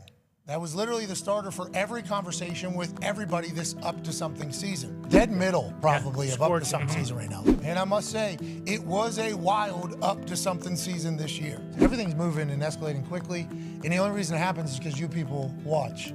It ended with 4 significant offers from 4 great platforms/networks that were all represented by fantastic human beings. It was truly an honor getting to talk and meet with everybody from everywhere. I appreciate you all. I think I relayed that message enough for you to understand that all. A lot of massive news coming out of this particular operation, and it's the biggest. This is big. What I discovered in these negotiations that I represented us in is that our show is what a lot of these suit folk are now viewing as the future of daily sports talk. I think that's a really cool thing. A few years back, none of these networks would even give me a meeting. Now, we're the tip of the spear of what sports media needs to be in its next chapter. I'm honored that what the boys, our fans, and I have created has been studied, accepted, and ultimately seemingly appreciated by these multi-billion-dollar networks with hundreds, if not thousands, of employees. It only happens because of all you motherfuckers that watch and follow along. With that being said, the rumors were accurate, but they didn't tell the entire tale. Beginning this fall, our show will be live on ESPN, ESPN Plus, and ESPN's YouTube all at the same damn time. It'll be Get Up, First Take, then our program on ESPN and ESPN Plus, and our show will be live on ESPN's YouTube as well. I wouldn't agree to a deal if we couldn't continue to hang out every day with the YouTube community. This show will always remain free to people. Just know that this YouTube thing here, this will always exist. It was actually a sticking point in some conversations with some networks. And now, our show will also be on in every airport, cafe, restaurant, house, etc., with the incomparable power of ESPN. Out of respect for that, we have decided that we won't be saying fuck nearly as much, but every other word is good to go. Shout out Michael Jordan in The Last Dance. They had a lot of success. He said fuck all the time. We won't be doing that because it's middle of the day, but everything else will be good. This guy's a loose cannon. Yeah. This part's important, though, for folks who were speaking out of pocket and rather disrespectful last week. Relax. We will still have full creative control of the program. I will never ever sacrifice this show for anything. Why would ESPN want to license our show and then change it entirely? That would make no sense. Why would I want to go to a place and have to change the program entirely? That makes no sense. We're too dumb to change. Jimmy Pitaro and I have had incredible conversations about what ESPN can look like tomorrow and how it doesn't have to be what it looked like yesterday or even today. The program will never lose its soul. The toxic table is still gonna be. AJ Hawk ain't going anywhere. Aaron Rodgers Tuesday. And my intention was to play for the New York Jets. In the trenches, everything DB, Coach P's keys. Our show is still our show, just with a bit more reach and access due to partnering with the worldwide leader. In closing, we are insanely honored that Paisano, Jimmy Pitaro, brand new president of content, Burke Magnus, and Bob Father, shout out Bob Iger, are blessing us with this opportunity to be a part of the next chapter of the ESPN family. We do not take that lightly. We're going to work our asses off to make sure this is a success, not only because of those fine gentlemen's faith in us, but also so that other shows, just like ours, can see these same types of opportunities in the future. ESPN will still have its debates and super serious and riveting analysis. Who was on crack? But all parties involved agree that the time has come for a bunch of sports stooges in a Thunderdome in Indiana to sprinkle in some fun and some celebration of sport as well. I'm back in this saddle tomorrow. I can't wait to see you all. I will answer any more questions that potentially come in the next 24 hours. Let's continue to do some historic shit together this fall. Let's change the game forever. Cheers and thank you all. I am eternally grateful. Hey, Why? let's go! This show fucking stinks, and the fact that you listen, we are very, very thankful for it. AJ, never cease to amaze me with your toxicity, pal. You got a couple of these? God damn it! What the fuck are you doing? Fuck Boston.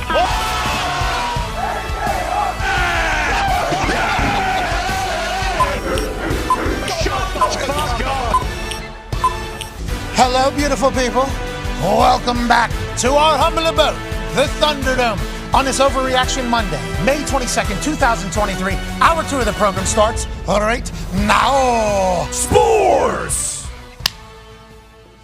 Are what we're talking about for the next few months. Then we will be taking a turn into politics. That's right. As we eye the 2024 election, whenever we join ESPN this fall. That's right. So let's do all the sports that we could possibly do on this glorious Monday, May 22nd. The Toxic Table is here at Boston Connor and at Ty Schmidt, back from suspension. What'd you do with your suspension again? I went down to Myrtle Beach for a bachelor party. Man. Yeah. That kind of came together perfectly. It did a little bit. It did, But also, using your suspension to do a bachelor party, genius. That's why you're a valedictorian. I appreciate that. I appreciate you doing that. Appreciate you. A lot of people say, I'll be a little negative, suspended, don't want to do that. You say, you know what? Let me flip this fucking thing entirely on its head. Exactly. We can make this a negative or we can make this a positive. I'm going to a bachelor party. It's just how you frame it. Wasn't planned at all. It wasn't. Nope. It wasn't. Spur of the moment thing. Wow. I'm out of here. There's people that thought it was real. And one half of the hammer, Dahn. Cowboys, Tone Diggs loves all of them. Joining us now from an attic in Ohio is a guy who's a college football national champion, a Super Bowl champion. Whoa. He's a Ryder Cup winner, champion of Ohio. He's the all-time leading tackler for the Green Bay Packers, one of the oldest franchises in the entire football world. Ladies and gentlemen, AJ Hall. Yeah.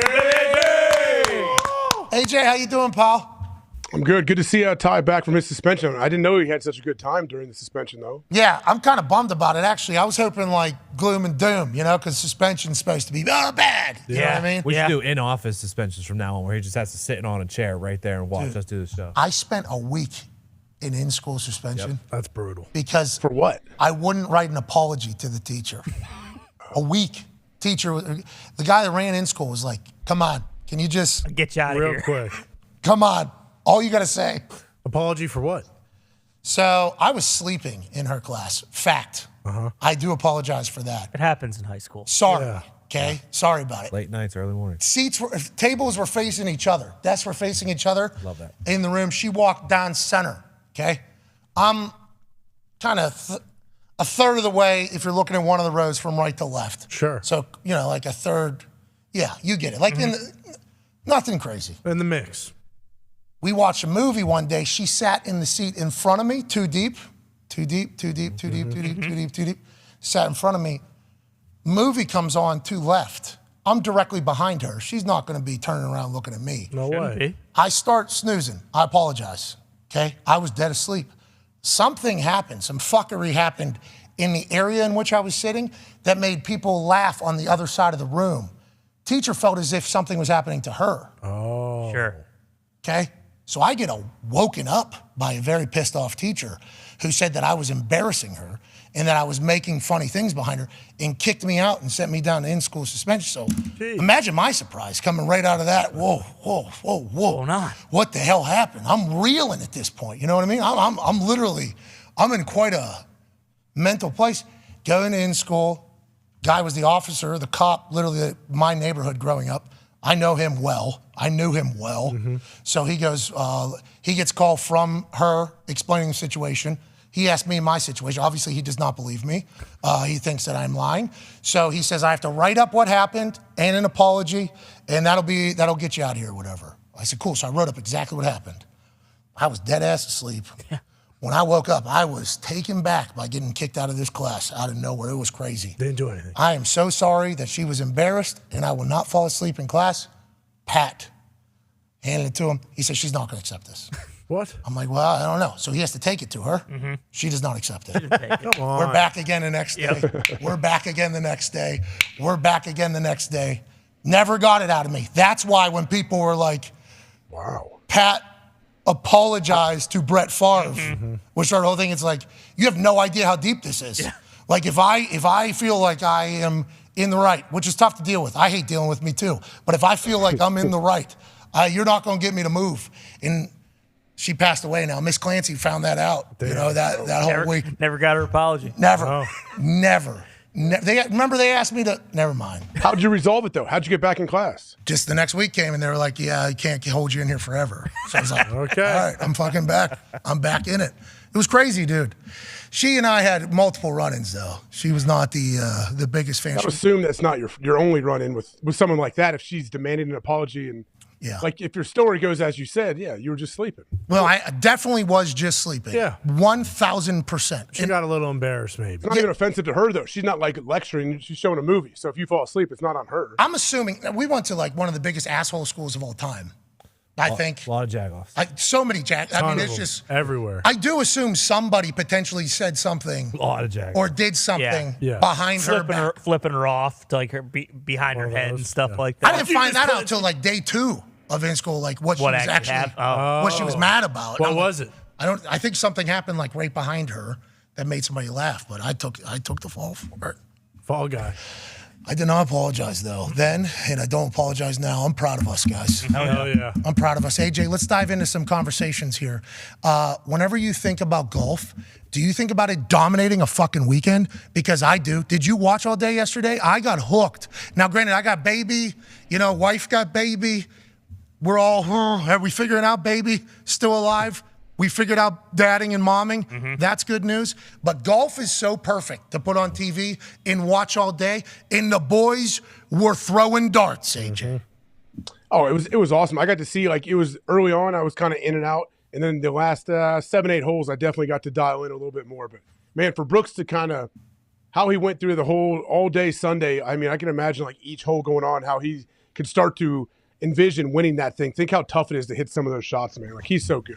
Okay, even in 17, when there was a little bit, or 18, 17, we'll say, 16, when he goes up 2 with 1 left or whatever, that little 3-foot putt, your brain can still. Oh, yeah. Difficult. Yep. You know what I mean? Your brain can still, you rim that, all of a sudden, hold on now. Yeah. It's 1. Turn these back on. And then, and we got 1 hole left, and then you're on the tee box immediately afterwards, and you're like, everything's been going good, right? But then it just, no, everything is good. Everything's good. Everything's good. The rough is 9 feet tall, too. If you hit it out of the fairway, you might be completely screwed, too. I think that's why I enjoy following the whole thing. Yes. Because all it takes is 1 fuck up. Like Hovland putting that thing right into the side of the sand trap, like Connors did on Saturday, the exact same thing.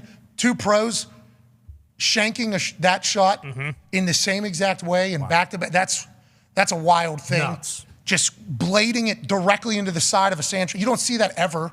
Then for it to be the exact same sand trap, exact same club, exact same outcome back-to-back days, that's a beautiful moment there. And then I was paying attention to the official, the PGA official. Had to. Because it was a different official from yesterday. I didn't know if they all had their own holes. I think they have groups that they go around. I will be the official for all of golf today. Any questions you have about any of the fuckery you would like to do to score better, you have to ask me first. So them putting the tee down, having no closer to the hole with a driver, they both said the same exact thing. I thought that was good for the game of golf, AJ. I thought that was very good for the game of golf, because if you get 2 different answers there, holy shit, now everybody's questioning everything.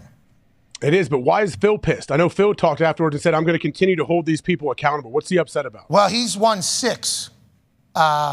He's won 6 majors. Koepka's won 5. So I think that. You think? I think that might be what he's pissed Yeah, at. hot on his heels. You know what I mean? This guy's been golfing how long? He's 33 years old. I'm 100 and I got 6. This guy's already got 5. He's absolutely balling. How would he do if he was in the Tiger Woods era? That's what Phil says, I assume. Joining us now is a man who knows Phil well, obviously knows the game of golf incredibly well, has been one of the voices of golf for a very long time. We all knew whenever we heard that Irish accent that something electrifying was about to come out of a mouth, and it was going to make us think, react, and normally say, hey, that dude's fucking hilarious. Ladies and gentlemen, David Faraday. Hey, fellas, how you doing? Hey, thank you for joining us. Obviously, massive weekend for golf. Immediately following, getting a chance to ask your thoughts about it. We are honored and blessed for that. Brooks Koepka could have potentially choked at any moment yesterday and just continued throttle down to get his 5th major. How impressive of a performance was that, and what were your thoughts while it was kind of all taking place?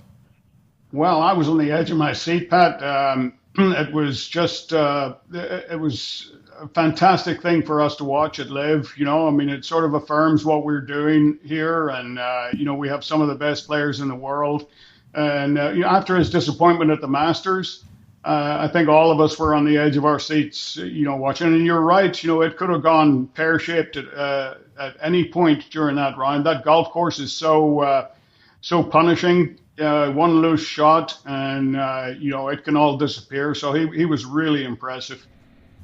I heard Brooks talk afterwards about that he learned from the mistakes he made at the Masters. What are some of those mistakes, and how can you master them or get over them that quickly? Yeah, seems mental, right? Yeah, it's that 6-inch gap between the ears. That's what it is, and you know, it boils down to, you know, not being afraid to miss. That's the key. You know, when you get tentative, it's a death wish when it comes to golf. You've got to keep the pedal down and you know, stay really positive. And you know, being positive is about being, you know, not afraid to miss or not afraid to hit bad shots. Because if you are, you know, that creates an environment that you can play in. You know, if making it or missing it, if you can make them both seem equal, you know, then you create that environment where you can either make a putting stroke or make a full swing without wanting the ball back. Staying positive, I think, comes from confidence. Just as somebody who, for a living, did something where you had to repeat an act that was pretty boring on a regular basis.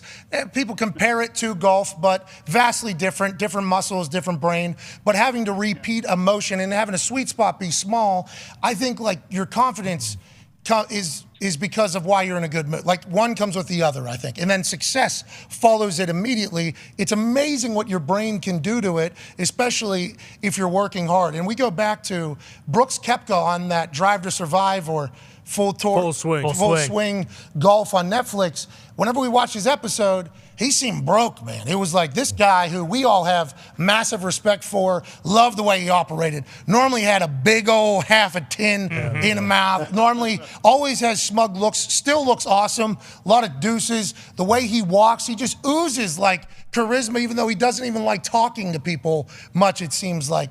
So we were very confused whenever we watched that episode on him.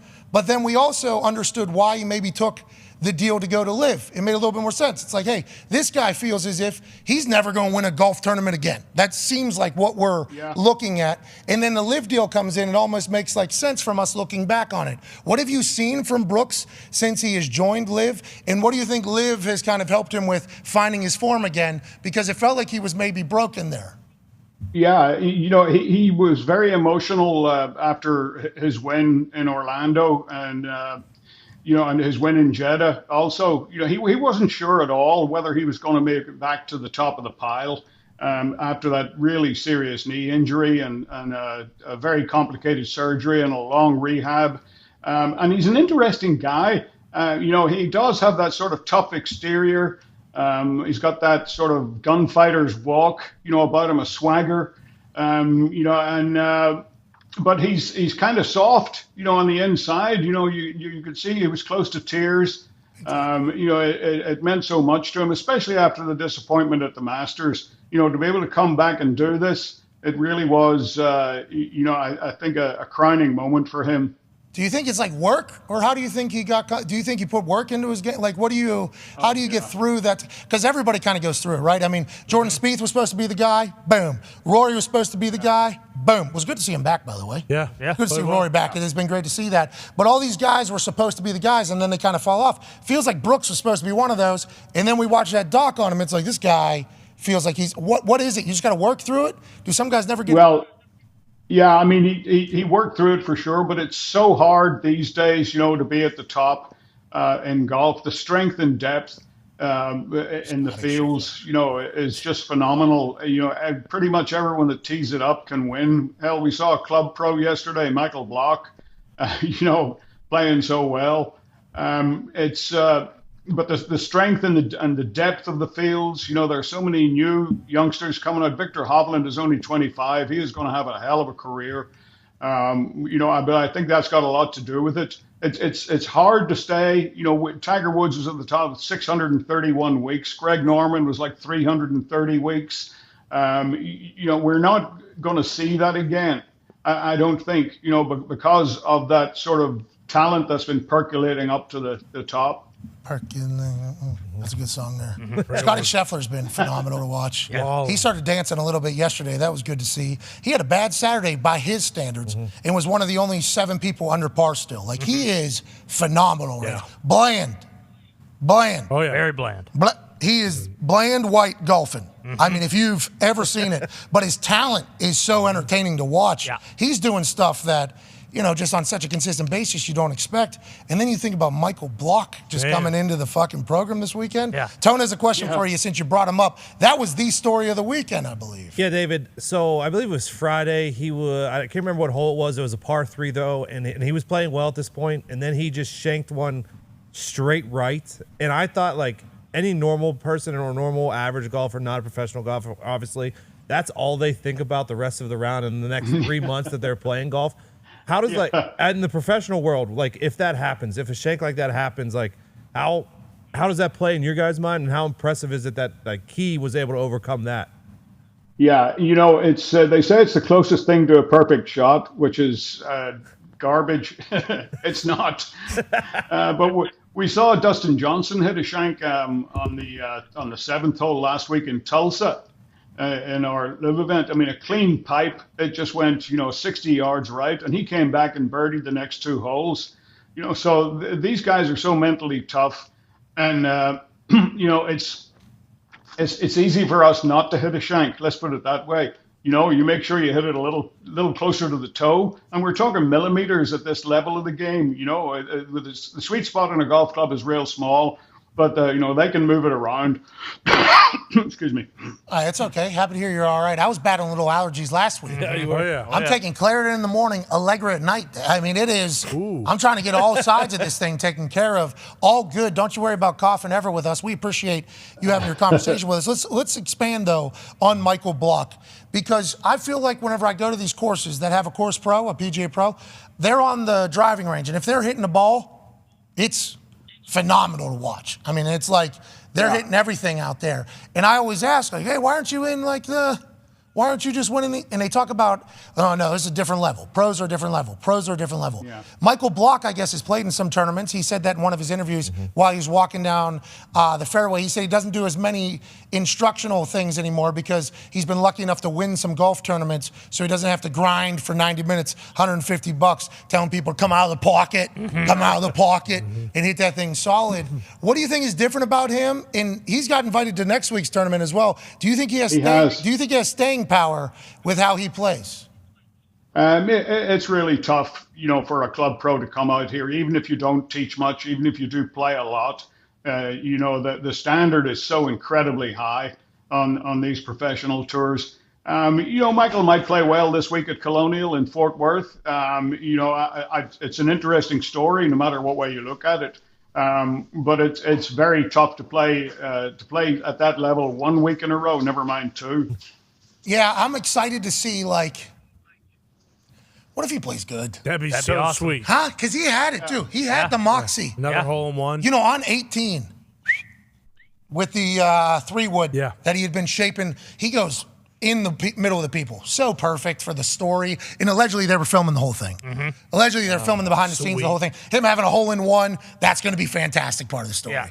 But him hitting that shank on 18, then having to make the putt after the flop, to stay in top 15, knowing that means he's in next year's tournament, which is a massive deal if you watched him operate at all. That's a huge deal for him. So him stepping over there and what if Michael Block's fucking got it? Let's do it. You know what I mean, Ty? Yeah. What if this guy's got it and he just didn't know? He just needs the situation to pop up in his life for him to prove it. What if Michael Block's a guy?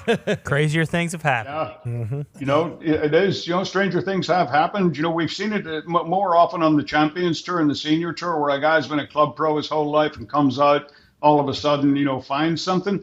To see it on the PGA Tour, would be, that will be different. For sure. Impossible, That's you're saying. Big leap. Sounds like you're saying impossible. Yeah. Hey, that Champions Tour, any chance of somebody that never played professionally and at the age of 36 still can't really make a putt or do many good things around a green? You think there's a chance of the Champions Tour being a level that particular person, who I am just making up, fake human. Yeah, random. Fake human. Do you think there's a chance that person could get on the Champions Tour at any point? Not a snowball's chance in hell. 20 years? 20 years. Really? 20 A lot years. of time to practice. That guy's got a lot. 20 years. Better start playing. Yeah, you better start practicing now. That's for sure. But these guys have played their whole lives. Most of them, I mean, you're talking about Iron Men, like Langer. He's just, I mean, he's a freak of nature. All right. Well, that guy's going to make it. Yeah, there's still a chance. That guy's going to make it. And I can't wait to see it happen. Just like I can't thank you enough for joining us, sir. So hold on. So you're every live on CW, you are commentating?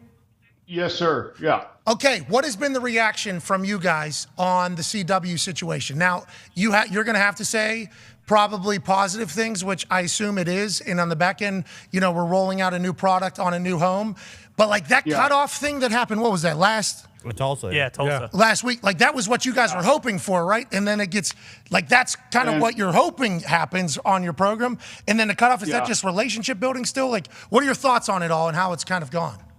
I think relationship building is the way they put it. The CW were real excited about the product. It's a new thing, it's and a lot of the affiliates cut away. That very few of them will in the future. I think you'll see, when you see golf at that standard, with that kind of an exciting finish, there was a bit of an uproar.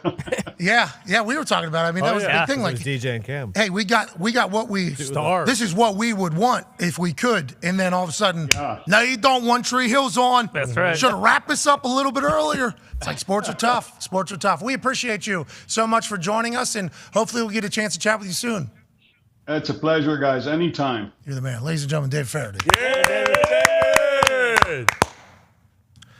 That CW deal. Yeah, that's tough. It has taken How many years? I don't know. It's taken some shots though. It has. Over the I mean, beginning. You heard, out you on heard that. what he said, though. I don't see a lot of the affiliates cutting away again. I assume they got to. You should have seen how toxic the reaction was over here while that answer was being given. We all understand what was being implied by people that immediately think the same way these types of guys do. AJ, let's talk about another deal that we kind of misjudged. And you, as the champion of Ohio, That's right. which has the most important school in the Big Ten, I believe. I mean, Michigan obviously has had this school's number for a long time, but he's the actual reigning current champion of the school of the Big Ten. Yeah. Yes. Ryan Day said, "And let there be light," and said, "This is our champion. Yes. This is our voice. Our leader. This is our face.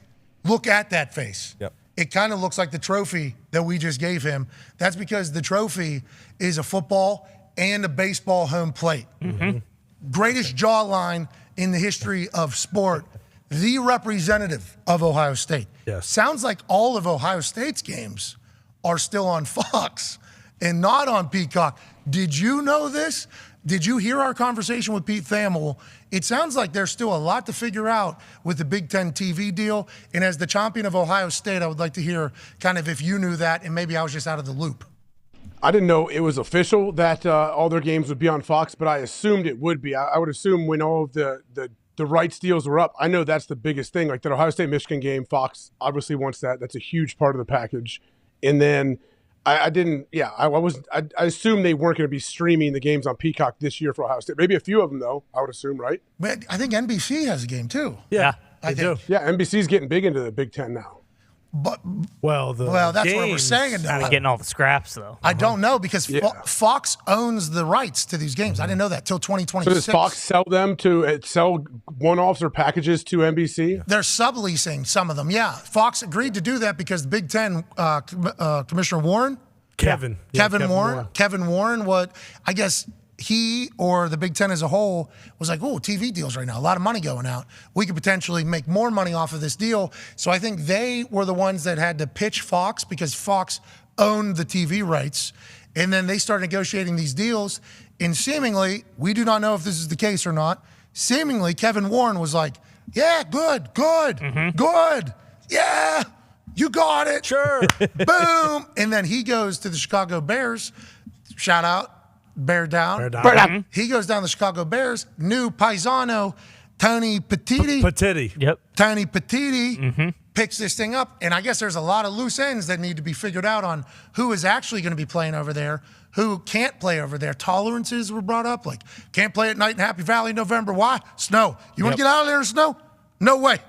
No night games. Can't do it. And they got the prime time. I guess there's a lot of shit to figure out over there. So Kevin Warren left a mess for everybody. He knew he was going to take off. And he's like, yeah, here we go. He just greenlit all this stuff that he did not have the authority to do. So you're a Big Ten alumni. That was your big takeaway. And Ty, Iowa Hawkeye, Big Ten alumni, that was his first thoughts as well, immediately to the Pete Thamel. Yeah, I mean, that would make sense because I don't think the Bears thing came out of nowhere, right? I think he probably had an inkling. And then you also look back with the COVID year, like I don't think he had the greatest of relationships with ADs around the Big Ten because several of those guys were the ones who were like, is this General Bob's fault? Yeah, good point. It could be General Bob's fault, but he was. I mean, like a bunch of the ADs came out and the coaches were like, no, we want to play. And Kevin Warren was kind of the one who said, well, hold your horses here. Correct me if I'm wrong, please. Okay.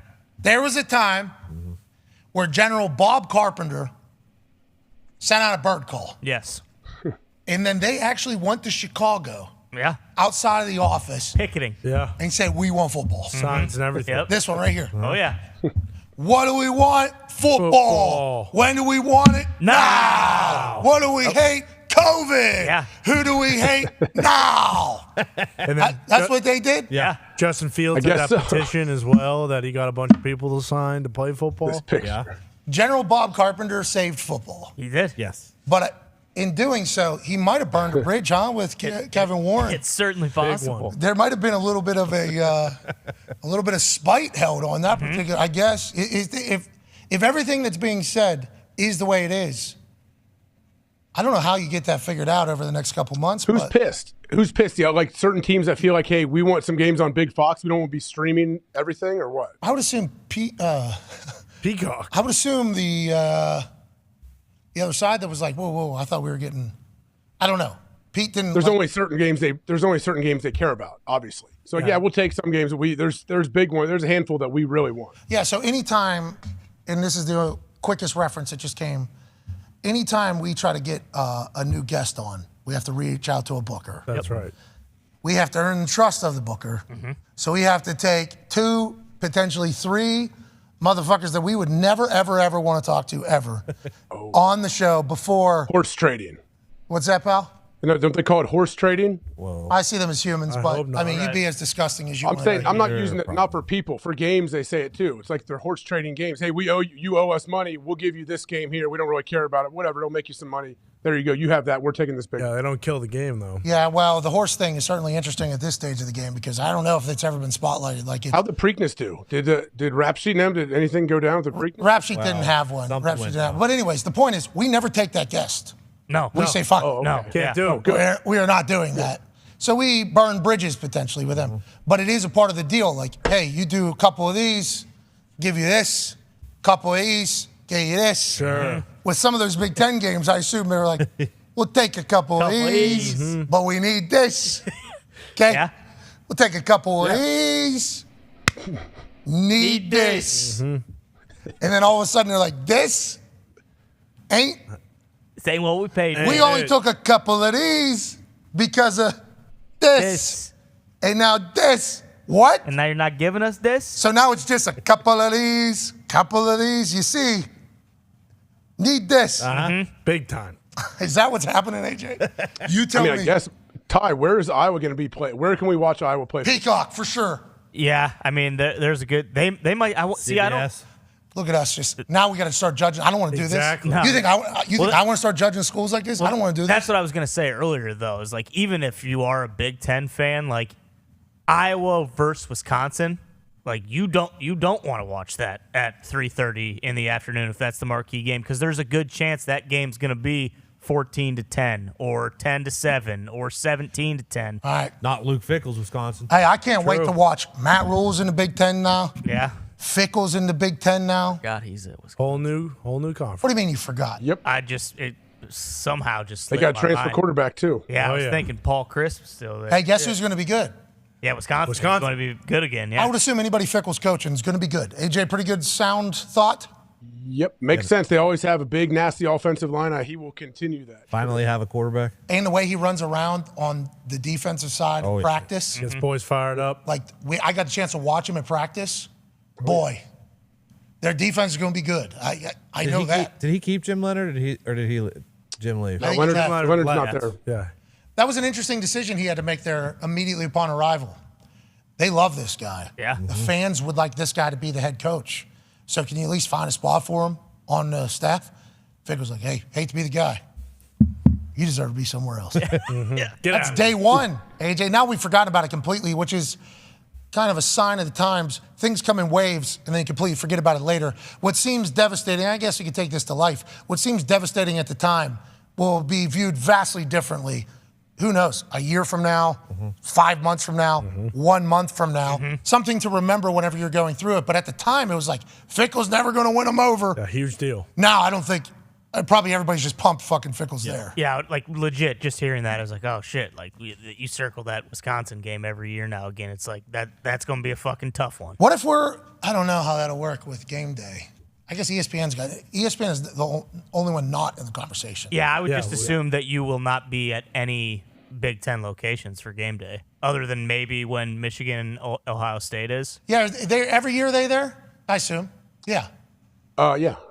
I mean, that game is, I'm sure that game's locked up through 2030, right, for Fox? You think you're the guest picker again next year? Ooh, could be. I think I went like 0 for 15 on my picks. Bro, welcome to a Saturday in the fall. That's what It's tough. It's literally what I do every single week. But you guys do it twice a week. People remind me, though. Yeah, we get to do the NFL and college. Yeah. So much positivity out of mine. Oh, yeah. You know what I mean? Picking games is an easy, fun thing to do, and no one ever holds you accountable. Bro, the game day thing is so epic because I was a part of this on the internet, and now you just kind of got to sit there in the you got to step in the batter's box. That's right. Every week. And you got to take it. Yeah. Boy, when they do the all one team and then the upset happens. Herbie's very aware of the all. He's been there. You know why? Because it is devastating. No, I can imagine. As somebody who enjoys shit talking, like you just gave a lot of people a lot of things to say about you as a group, and they're right. Coastal Carolina. Oh yeah, I called him the wrong name. That was week one. What'd you call him? But it came full circle. No, so I pulled for Arkansas State because they were the Wolves. Yes. And I remember I wanted the Howl. Yeah. They asked me to make a couple picks. They're like, who do you want to pick in this game? I'm like, I would like the Howl, so I'm going to take the fucking Wolves. I know nothing about either team, but I get a good Howl in. Great Howl. And then it literally launches Coastal Carolina's like epic run there where they ended up playing BYU on a Thursday night. And all the mullets were super popular. And they cut a promo against me. They did. And boy, it was 100% warranted. What's that? They should thank you then. They should thank you for being the catalyst to their success. Yeah, not one thank you from any of those mullet fucks. All right. And you got the Howl. They were an entertaining crew, though. They were sweet. They were they were a cool team. Great team. I enjoy that team a lot.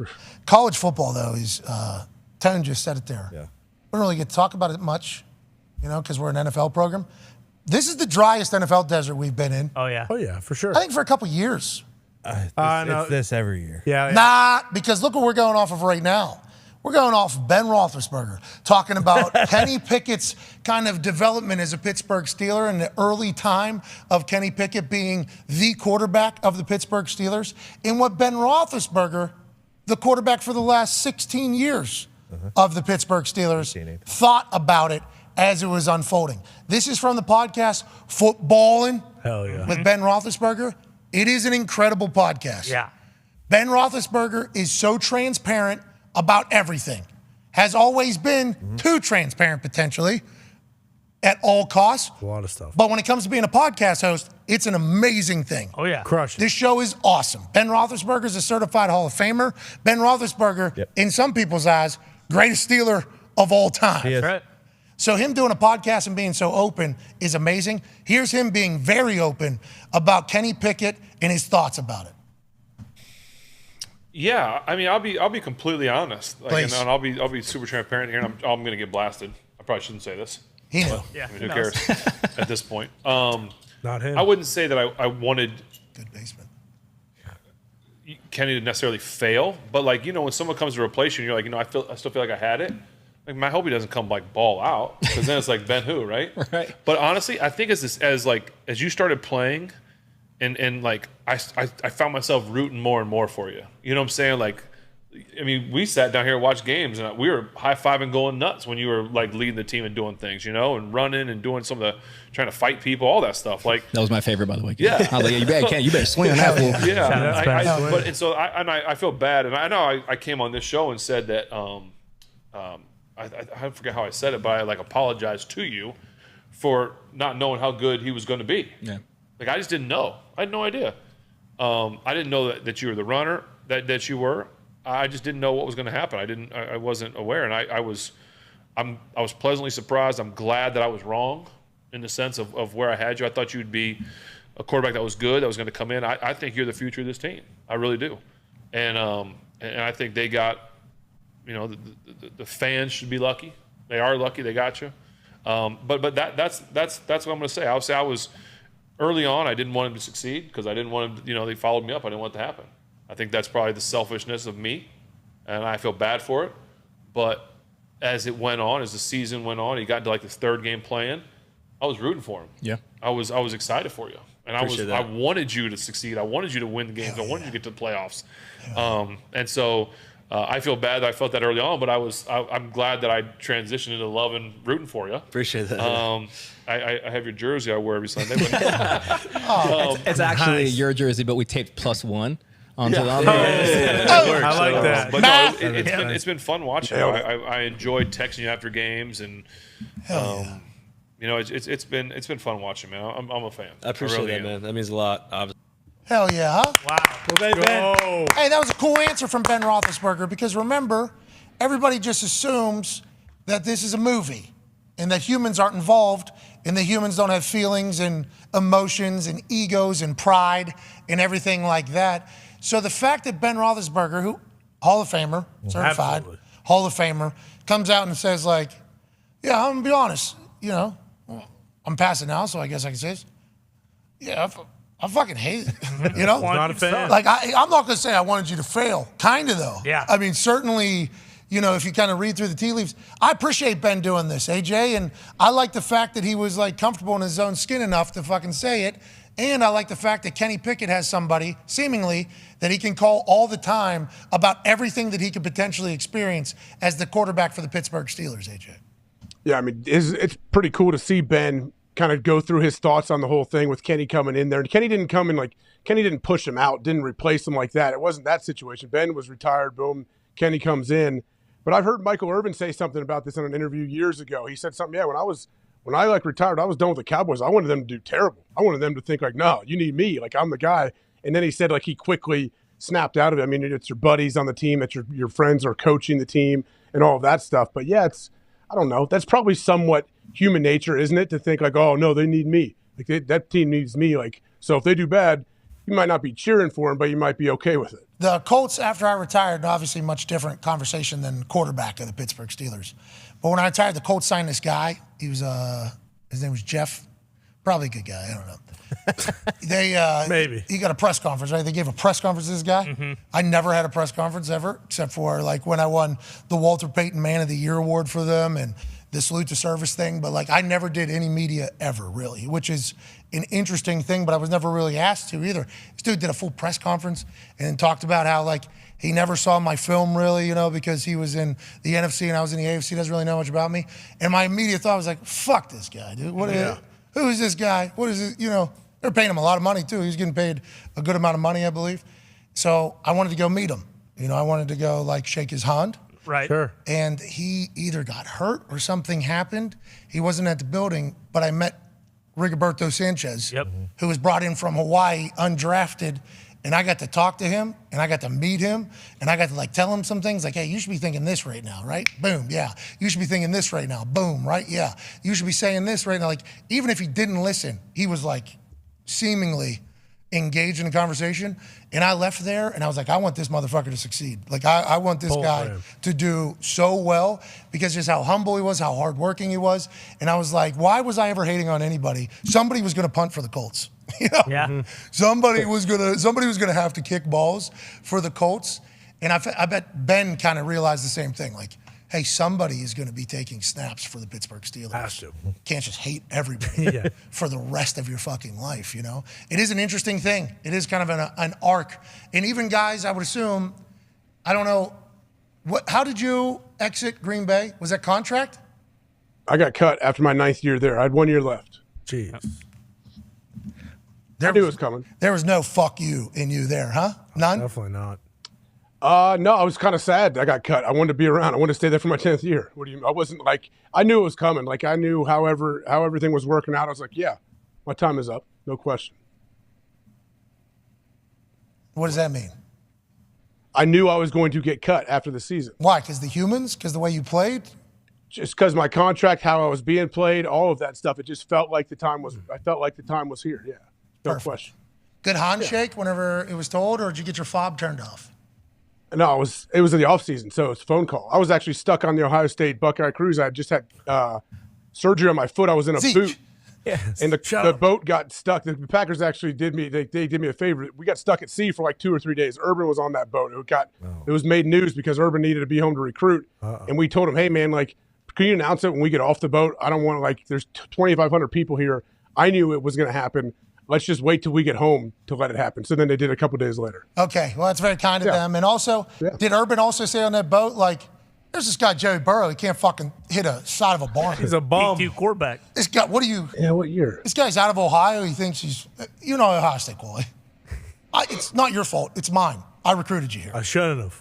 What happened? Did you see these rumors around the internet? How can one guy be so wrong about everything? I don't. Absurd. There's no way this is true. I did not see this. There's no way this is true. This is. I hope not. I will say the original source of this is tried and true. Yep. Mm-hmm. What do you mean? Frank the Tank. Yep. Yeah. Sports Encyclopedia. Tried and true. Yeah. He has boots on the ground, people everywhere. He is not putting out false information. We're talking everything for a long time. Yeah. Checks and balances with everything. Sources. So this is where this rumor came from. Mm-hmm. Allegedly, Urban Meyer, though, didn't think Joey Burrow was worth a damn. Whoa. AJ, what is this guy's deal? You're out at boats with him, stuck at sea. You do little Q&As with him at his chop house. Chop house. It's a chop house down there. That's never happened. That's never happened. You did a Q&A on Dance Floor at the Chop House. You know it. We know it. Say it. There's photos. Never been to that chop house where the incident happened, by the way. There's 2 of them. I've only been to the one closer to me. So did Joey Burrow tell this story to somebody? Did Urban Meyer openly say this to Joey Burrow? How did we find out about this just now? Yeah. And there's no way Urban was like, come on. I mean, I had a couple drinks one night. I'm talking shit. Just joking around. What do you like? What do we not know about this guy? There. What do I not Could know? Could it have been like a throwaway, like during a film session where he threw one bad ball in practice and he said that? Yeah, it could have been said by Urban Meyer, but I feel like everything I hear about him, I think, this guy's a big dumb doofus. Yeah. Yep. But there's no way that can be true. There's no way. He has to be a good coach or something. He's had so much success. Yes. And then you listen to him on Big Noon Kickoff, like, ball feels like it is a second nature. Mm-hmm. He's had the respect of a lot of people, like in locker rooms, all different types of people. Oh, yeah. We're talking about opposite ends of the spectrum, murder, Oh, yeah. given circumcisions. Yeah. Like, that's right. That's touching That both that walls. is opposite ends. You are correct. Right? That would Yeah. be completely opposite ends of the spectrum. That All is walks correct. of life. Able to reach and motivate everybody and always. Why? What do you know about him that I don't, AJ? Honestly, because like this stuff gets out I don't there, know, man. and it's like, Yeah, I don't know. I would like to hear what Urban would say if someone asked him about this. I would imagine he would deny it. Don't you think? of course, didn't say that. I would hope. I live by 3 things. Remember, isn't he? He's Oh, big yeah. 3 things. Oh, yeah. Yep. Mm-hmm. Isn't he big? What are they? What are they? Well, this one, stay off the dance floor. Okay, Yeah, that's right. You know that. Stay at the bar, stay at the pub. Need to be by the restaurant, not at the dance floor. 2, whenever people are talking about Joey Burrow, remember he is a bitch-made cat. That's That's right. right. This guy cannot do anything, cannot hit the side of the barn. And 3, I'm just going to go do TV because it seems like coaching's a little bit tougher than I thought it was going to be. Well, and I think that's the big knock, right? Is like he was a great recruiter, but when you go to a place where like in the NFL you can't just like openly recruit all the best players and have all these resources, and you actually like have to know how to coach and know X's and O's. And then same deal, you can't treat guys in the NFL who are adults and like have kids and are making a shitload of money. You can't treat them like an 18-year-old kid who's on scholarship who, you know, owes his entire life to you. It completely ruined his entire big time, smart, best coach aura. For sure. And the quotes, like he said, it's like All those quotes Alabama. don't get out though if he's still just remembered as great college football coach. Yeah, true. Don't you think, AJ? Yeah, no question. Because he does so miserably, and the way it goes is so publicly terrible. It's like all this stuff now festers forever. Or even if he was like known as a good guy, but now like after everything that's happened, people are like actually. Hey, he didn't sue us. On top of this No, stuff, he didn't. but the perception is that he's kind of a prick. Well, there's right? kind of pictures, so he couldn't. Well, I'm not even. There's a pretty big article. But he never played. He never played Joe. Which we are allowed to talk about, just to like let everybody know. Okay. Oh, But we'll wait until actual. Yeah. yeah. But big. In due time. Sports Illustrated stepped right into the batter's box. Oh yeah. Yes, they did. Didn't they? Oh yeah. What's going on? Oh, excuse me. We'll do it. Take a couple hacks. Longer, deeper. 30-page investigative report. We'll do a whole thing. We'll assign 5-6 different people actually to this. We don't care. Good luck. It's like, damn. And the stuff they were saying in that was really. It does not look good. It was wild. We're not saying anything. No. We haven't even said what it's about. No, but there's a chance people know. Yeah. With you the can way draw we've been conclusions. If you can connect the dot, do you know? You're in another state. You know. I know. I believe I know who it's about. You know what we're saying then, right? Yeah, a little bit. That's a super long article, isn't it? Super. Yeah, you do know. I saw, report, not I an saw a article. little bit. So everybody's like, he's in a different state. Not a lot of pictures. No, a lot of words. Which matter. They do. Words. And the way they're spelled. Because they cast spells. Let's talk about some other stuff going on. That was a long article, though. Yes, it was. It was You know what I mean? crazy. Do articles cast spells or just like the words in them? Oh, it's a bunch of fucking spells. It's a melting pot of spells. Okay, so it's like all of them. It's a spell book. Scary. And that one was a deep pot of spells. Oh yeah. And it Are there good spells? Of course. Oh, I thought a spell was always bad. No, it can make you fly or. Dude, you don't be scared to get Leviosa. hypnotized every once Have in you a while. seen Harry Potter? Have you ever been hypnotized for real? Me? Nah. Yeah. I've seen others though that allegedly have gotten. I've been in a room. You think it's possible? You think it's possible to get hypnotized? I've been in a room with people I respect who have gotten hypnotized, and they promised me that it wasn't a setup. They weren't So fucking around. you know what I mean? I'd like to try it. I think it'd be cool. I think Let's there's a try it. chance. I think there's a chance you could do that. So you forget everything. Yeah, and you're balking like Yeah, a Z. chicken. Yeah, Zeet's been hypnotized allegedly. What happened? Did they take advantage of you, Zeke? Kinda. Yeah. Yeah, a little bit. Took my language away. Yeah, now he doesn't know how to read. He can still read, and better than he lets us know. We found out in the first hour. Yep. Because he was searching for Pete's.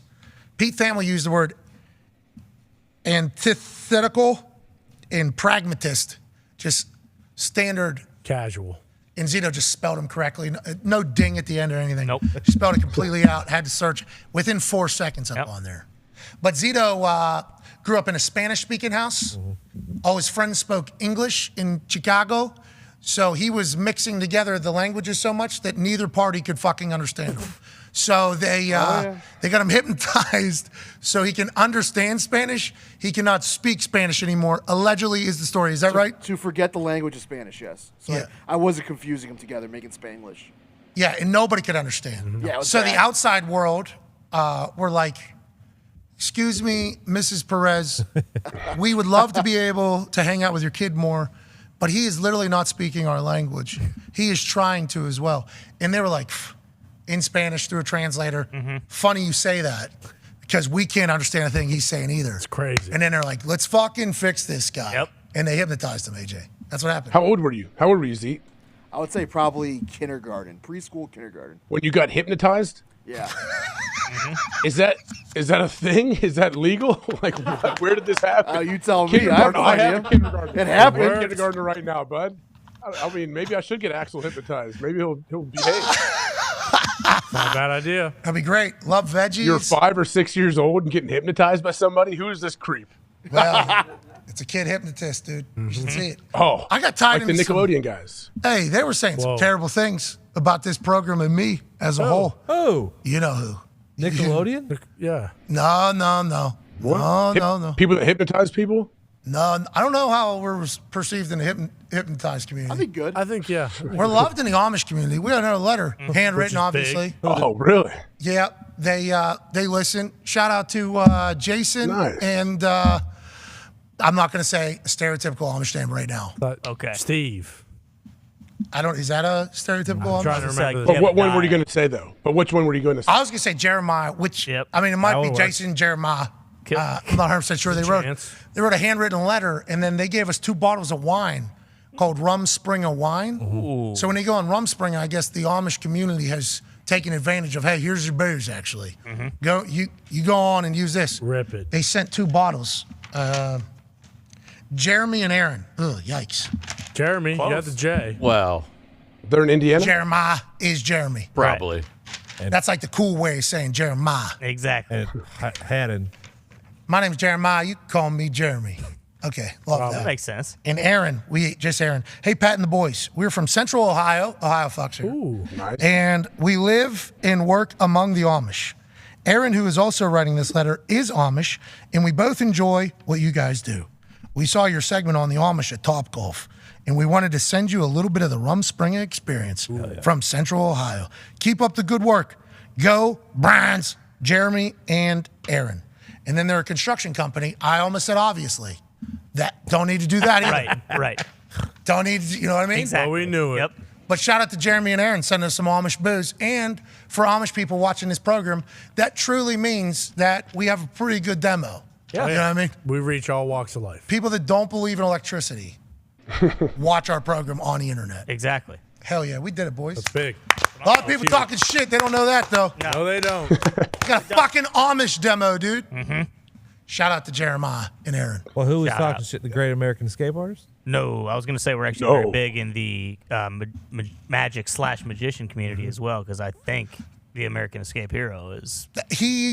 I think he posted the video from his thing. Let's go. Okay. And I think he was offended by Mad Mel Kiper.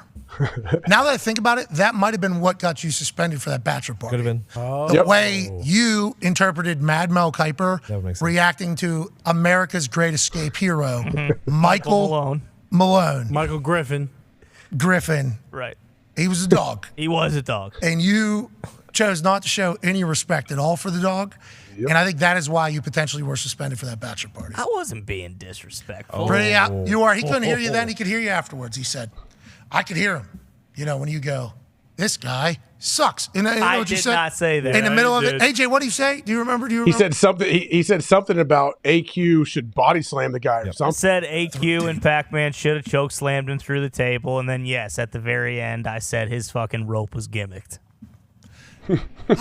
Pac-Man and AQ just got tricked right in front of their face. How did that happen? I'm still trying to figure out the needles being pulled from his mouth. He did it. I've seen that done before by other people. No, you didn't. How? Oh, haven't you lived such a privileged life? I mean, Yeah. what's this on No, one I've of these? seen magician guys. Yeah, I've seen magician guy do that. On the Ohio State cult cruise, do you guys do magicians and magic? There is a guy that goes around the boat doing stuff. He doesn't do that. He's not as advanced, I don't think. Yeah, Wexy's house. They had a party one time, and they were doing that. there. So what do you all just walk right to the Here basement? we go. They made everyone disappear. Yep. That happened? Actually, Amongst out in other Tahoe. things. What's Sitting in that? Tahoe. Matt the magician, Matt Furman, great magician. He's been out in Tahoe every year. They bring him out. John Dornbos. He does a lot of that. Incredible So magician. Yeah, Dornbos does that, I bet. I bet he could pull nails out of his stomach. I'm betting he can't. I think that's a different. Yeah. That's killed people. You know, the Great American Escape Hero. He did say that. That's Michael Michael Malone Griffin. did say. Michael Griffin did say. We that had the that's- greatest magician of all time, I believe a lot of people said, on the Carl Magic. See, Carl Magic. Magic. Yep. Thank you. Who? Carl Magic. Carl Magic. Kinda like Myrtle Carl. Beach. Yeah. Did you stop by the boat? Oh shit! I should have looked for him. Oh my God, you did miss the boat. Wow, what a miss! Seriously. Hey, he said Myrtle Beach looks different right now. I don't like that. I don't. What's it look like? I don't know. Myrtle Beach is a white trash here, like Mm-hmm. heaven. It's paradise. I love that place. Sounds amazing. I You can drive there from Ohio, yeah. It's great. I know. Easy. I love Myrtle Beach.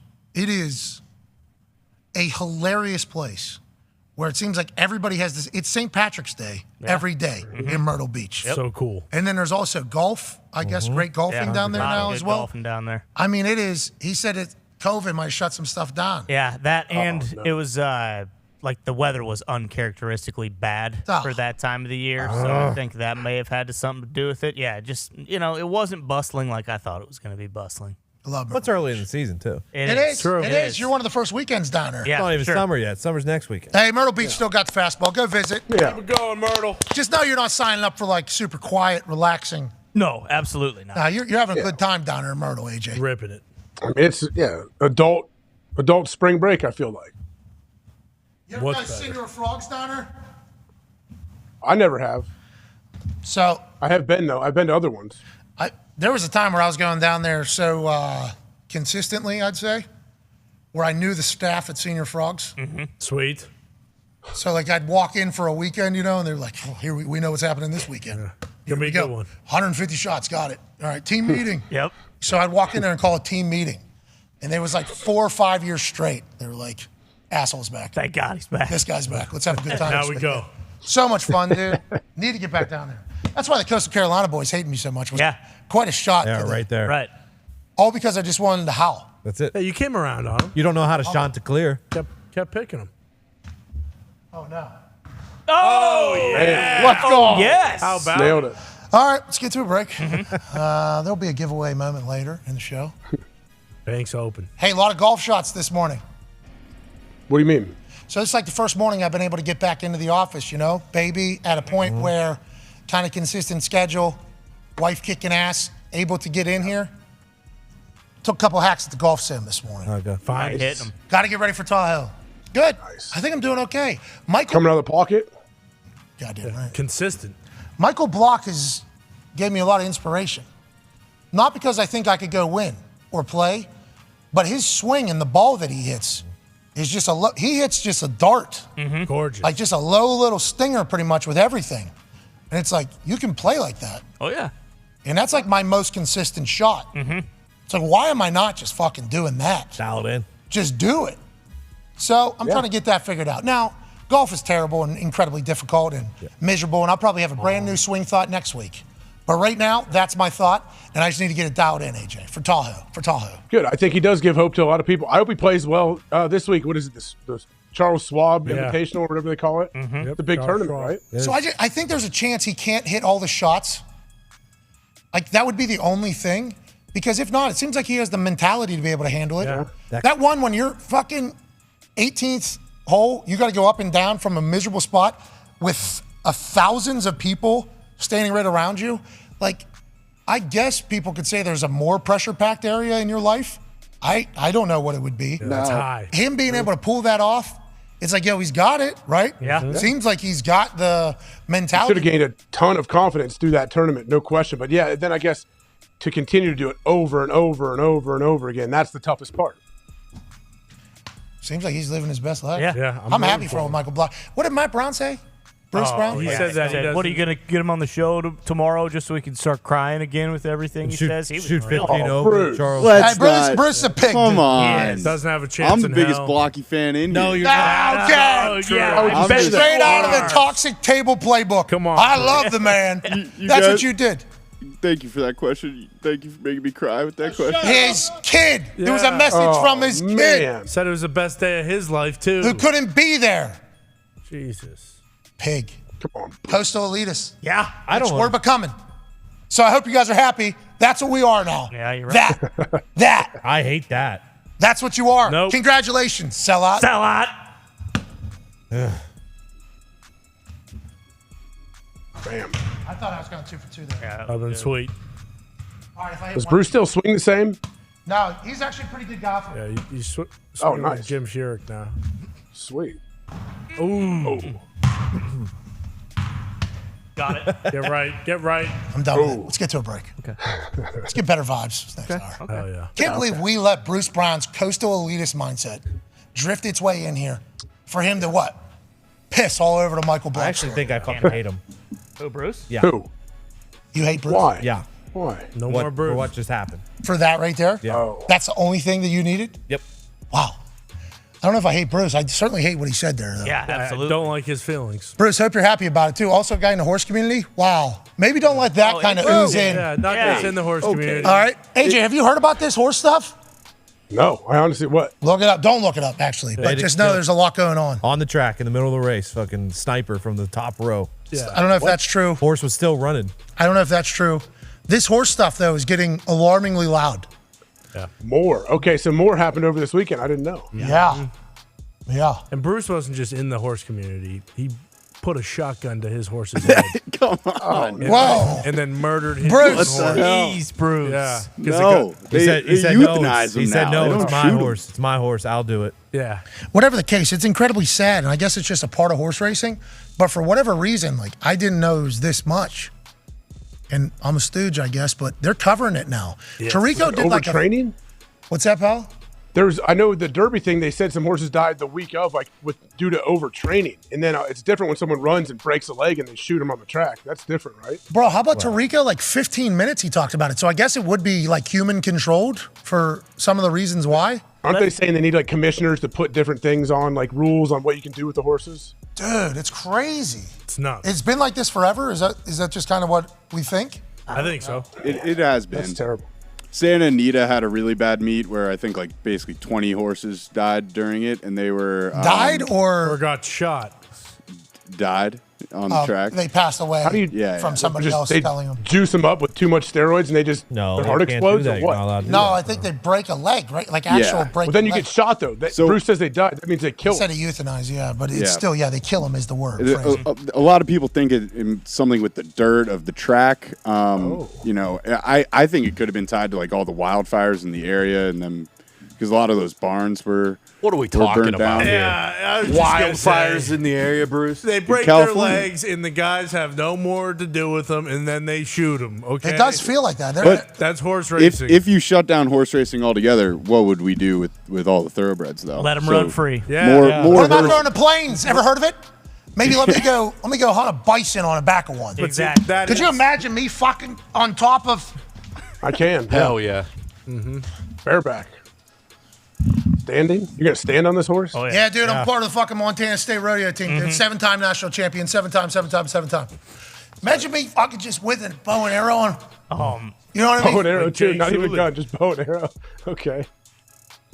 That's good. I tell you what, if you could stand on a horse and shoot at another animal that's running while your horse is running Yeah. full speed. That's what I'll I'm give you saying. a lot We're of hunting. credit. That's the plan. We're hunting. Yeah. Imagine me. That would be sick. Oh my Sweet. god. And then we'd have to squeeze with both legs pretty tight to kind of hold me up. Yeah. You'd be in the going next here. Avatar movie. I'm going here. I'm going here. Yep. I've seen it on paintings, right? Oh yeah, it can be done. Happens all the time. It can be People do done. it. Seen on paintings. Yeah, dude. You don't know what that means. This horse is tall. It happens. 7 There's hands. people that can do that. There are What's people wrong that with can do having that. wild horses though, Bruce? Yeah. Yeah. Well, because Save a horse, right? You ever seen the movie Black Beauty? It's a beautiful tale. Well, Bruce wants to do with like what they do in Indy, and they put the blinders on them and they make them carry carriages for 20 I don't hours. like a day. So that's every city has that, not just Indy. Thank Yeah, you. I'm true. assuming Boston's got them on a roll. They're definitely way happier here than in Central Park. Oh yeah, okay. Well, I don't know. All those ponies.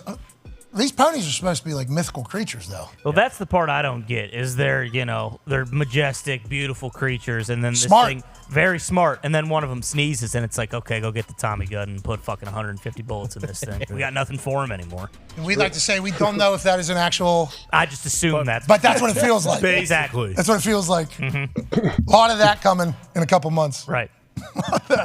A lot of money on ammo. Jeez. 150 rounds? Yeah. Yeah. Gotta make sure. Which is a whole other Horse. conversation. You know. Can they at least use the horse? I know you always say send them to the glue factory. Can they use all pieces of this Who horse? says that? Yeah, they use all pieces. You to said make you glue. always. You always say. I don't say that. You and Conman. I don't ever say that. I've actually Is that said, real? Do they use horses for glue? Is No, that a real it thing? changed like 20 years ago or something like that. So that's why I'm saying I never say it. The hair is for wigs and the skin is for They nice use gorillas leather. now. What Gorillas. about the hooves? We're pulling for all the horses. Yep. Yeah, the hooves Concrete. are for horseshoes. The hooves model for the Colts every single year for their logo. Okay, they get paid properly as well. That is good stuff. That's Jim Irsay giving back, just like he gave back to Lolita, was gonna say. the free whale down there in Doing great. Miami, Yeah. who's Right. still alive and living great. Cheers. And also, Jim Irsay gave out his top 5 quarterbacks of all time. He did. He said, "You know what? I want to be a punter. I just see Pat do his thing. Oh, they're paying for that stuff. I can do that. I can give a top 5 out, no problem." Easy. There was one omission from the list that a lot of people say, "Hey, Jim, is that right?" Who? Johnny Unitas? Yeah, he He also. was not on the list. He was not either. Oh, both of them. Peyton Manning not on the list. Let's go through the list on the other side. And let's answer some phone calls on the 500 phone line, 1-833-433-3663, 1-833-4 DOME. Can't wait to chat with you and about all the shit happening around the sports universe on the other side. Be a friend, tell a friend something nice. Take 5.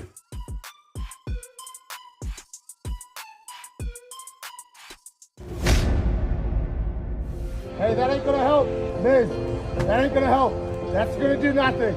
He was a three-sport athlete at Plum High School, where his volleyball team was in the mix for a Section 3 title. Making his Lake Tahoe debut for the brand, McAfee! Aaron Rodgers!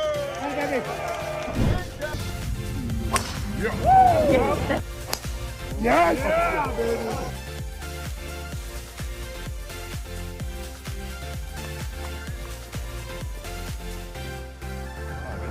Come on.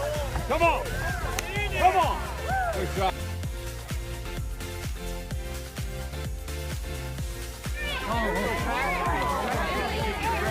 AJ, you got one of these? I got about 12 of these. That's not real. Good line here. Good line here. Buy some drinks.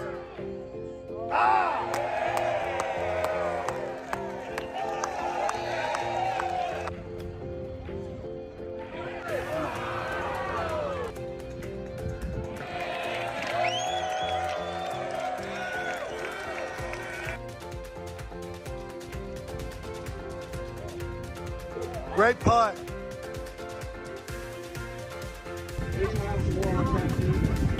Oh, sorry.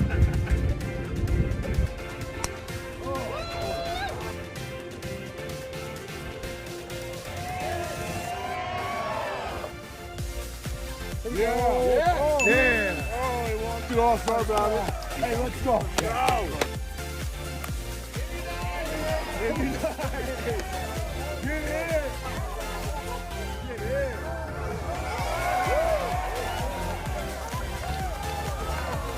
Come on. Here we go. Yeah. Yeah.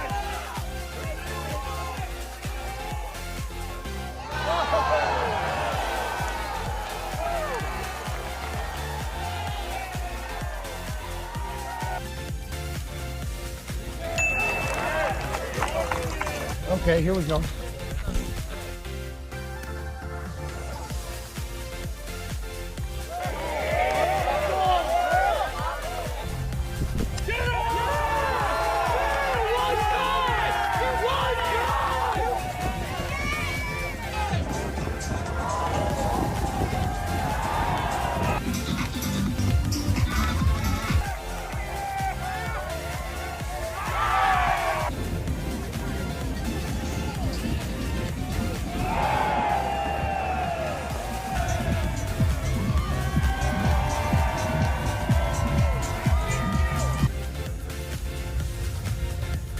Our American Century Championship coverage rolls on here from the back deck of Edgewood Tahoe. How about Pat McAfee stopping by, man?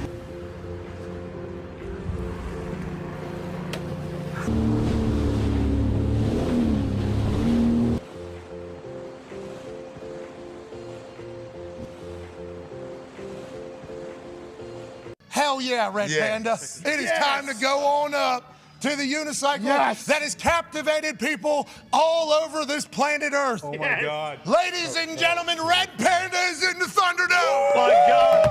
Let's go. Hi, Red Panda. Thank you so much. I'm hyperventilating, Pat. I think I'm going to have a fucking heart attack. Mad Mel, could you tell me about the scouting report on Red Panda? Absolutely explosive. You will never see someone with this kind of stability and balance in all your life. Been an absolute game changer for the last 30-plus years. Brings her A game every single time she comes on the court or multi-purpose field. And look at her go. Completion to Red Panda.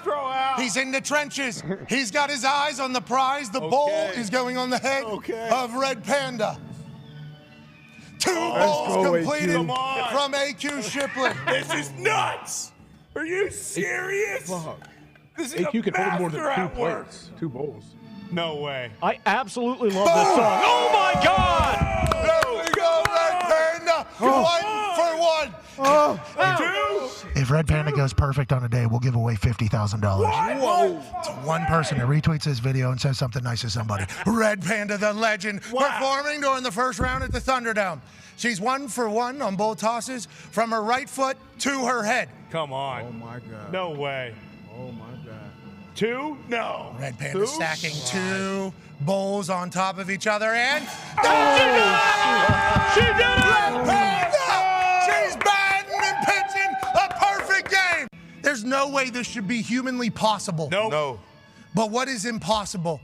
It's I'm possible. Yes. Whoa. And whenever you're talking about Red Panda, you're talking about the biggest I'm in the history of I'm possible. Yes. What Hell she yeah. does every single night is not supposed to happen. Yeah. There's no way you're supposed to be able to accomplish this feat. No way. No. AJ Hawk, what you say? How many people can do this? None. Just Red Panda. 5 bowls.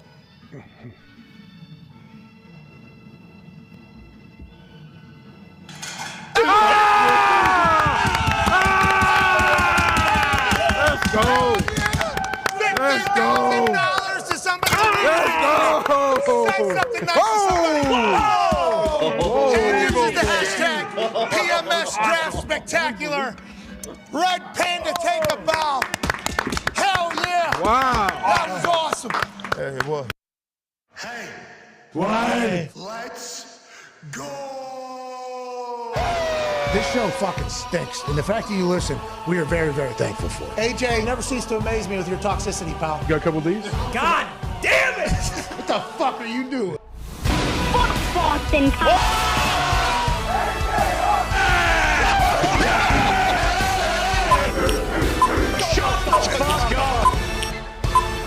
Hello, beautiful people. Welcome back to our humble abode, the Thunderdome, on this Overreaction Monday, May 22nd, 2023. Hour 3 of the program starts right now. Sports! AJ, did you see your big face on the back? That big face right there is AJ Hawk. What a stallion of a man. The Toxic Table is here at Boston Connor and at Ty Schmidt. And one half of the hammer, Dahn. Cowboys 10 Diggs is here, and all the boys in the back are obviously kicking ass. We got some callers on the phone lines, which we will certainly dive into. We need to talk about the owners' meetings happening right now. A lot of news coming out of there. Jim Irsay basically said, you know, the vote to get a new owner for the Commanders, I know publicly everybody's like, yeah. We're not there yet. Whoa. That's a big piece of news. Yeah. I thought the commander said it was already good. I thought everything had been fantastic. But now he said he need to make sure bid complies and owners won't change the rules. What does that mean? He also in another tweet said, we're close, but we're not there yet. What does that mean? Are they still trying to lay out how the new ownership fits in? If the new ownership fits in, do they want to allow this? I don't understand any of it, but I'll be excited to hear what the aftermath is of Jim Irsay saying that. Jim Irsay also put out a top 5, which we'll get to in moments, but let's stick with the owners' meetings. They have passed a new rule allowing a third quarterback to be on the roster actively without wasting one of the 48 spots or 47 spots out of the 53-man roster. So because of what happened with the Niners against the Eagles in the NFC Championship game, when effectively the Niners were not able to attempt a forward pass. That's right. Because all the quarterbacks were hurt. Yep. So now they're able to kind of make up for that. This is good news. Yeah. Huge. We're all very happy about that. Not allowed to utilize that quarterback in any other fashion. Not allowed to sneak him in on special teams or a tight end or running back or things that have happened in the past when this rule was instated in the past before. This is returning to an older rule, but modifying it so people don't take advantage of it and it makes sense for everybody. Speaking of making sense for nobody, AJ, fucking nobody. You see that one on top there? I do see this one. I didn't think this one had much steam behind it. I didn't think they were going to get it done. So I was being told by people behind the scenes, not only at that particular position, special teams coordinators, which I'm friends with like 7 of them who actually, you know, I keep in contact with. Head coaches GMs don't like this. Nope. Nobody really likes this rule potentially being an NFL rule, which would be a fair catch on a kickoff going to the 25-yard line. It's the most amateur Bush League looking bullshit I have seen in a long time when it comes to the NFL. I know there is a strike zone that was put into football so that there couldn't be any more head-hunting shots. I understand that they changed some rules so kickoffs can't have as many people back, so there isn't as big of a run-up so that we can save people's brains. And a lot of people say, this isn't football anymore. It still is. There's still big shots. There's still entertainment. There's still speed. There's everything good. This particular rule is absolute garbage, okay? You watch a college football game, and they don't have the same kickoff rules as the NFL, but you watch a college football game, and you see a kicker kickoff, and the ball is spinning, like normally very fast, And it's like, all right, didn't hit that solid at all. Let's go to work on that a little bit, especially if we're going to be doing kickoffs on TV. Not going to hit everyone perfect. I missed a bunch, but let's not put that on tape. And then people are fair catching it at like 15-yard line, which used to be a bloop kick pretty much. And then they're getting the ball at the 25 immediately because of that fair. It's like, this is disgusting. So dumb. It is not. This is not what football is, okay? You think about the kickoff. It's like one of the greatest things of football. It is. It starts the game, obviously, but it's also one ball, 11, let's go. Let's try to get as much as possible. Let's make incredible plays to tackle. Them thinking about putting this bullshit in is alarming. And I guess it's just the competition committee that's in on it. Nobody at the NFL level who's been around professional football or professional humans in special teams that have jobs because of kickoff coverage and kickoff return and everything and strategy that can play into that whole thing want this rule. So I hate it, AJ. I didn't know there was steam behind it either, but apparently there is, and I'm about done with it.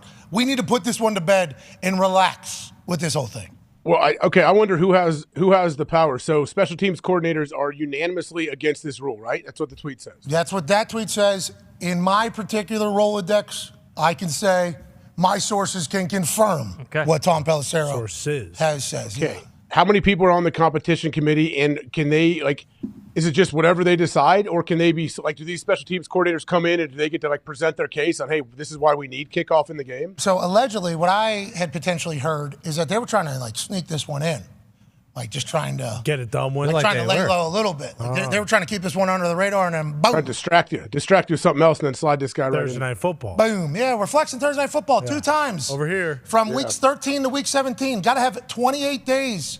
Notice so that we can get hotels and travel and everything like that. That is actually passed. Weeks 13 through 17, Thursday Night Football can be flexed 2 times. Have to have 28 days of notice for the home city and for the teams. That's more than what a Sunday Night Football flex is. So congratulations for us. Yeah.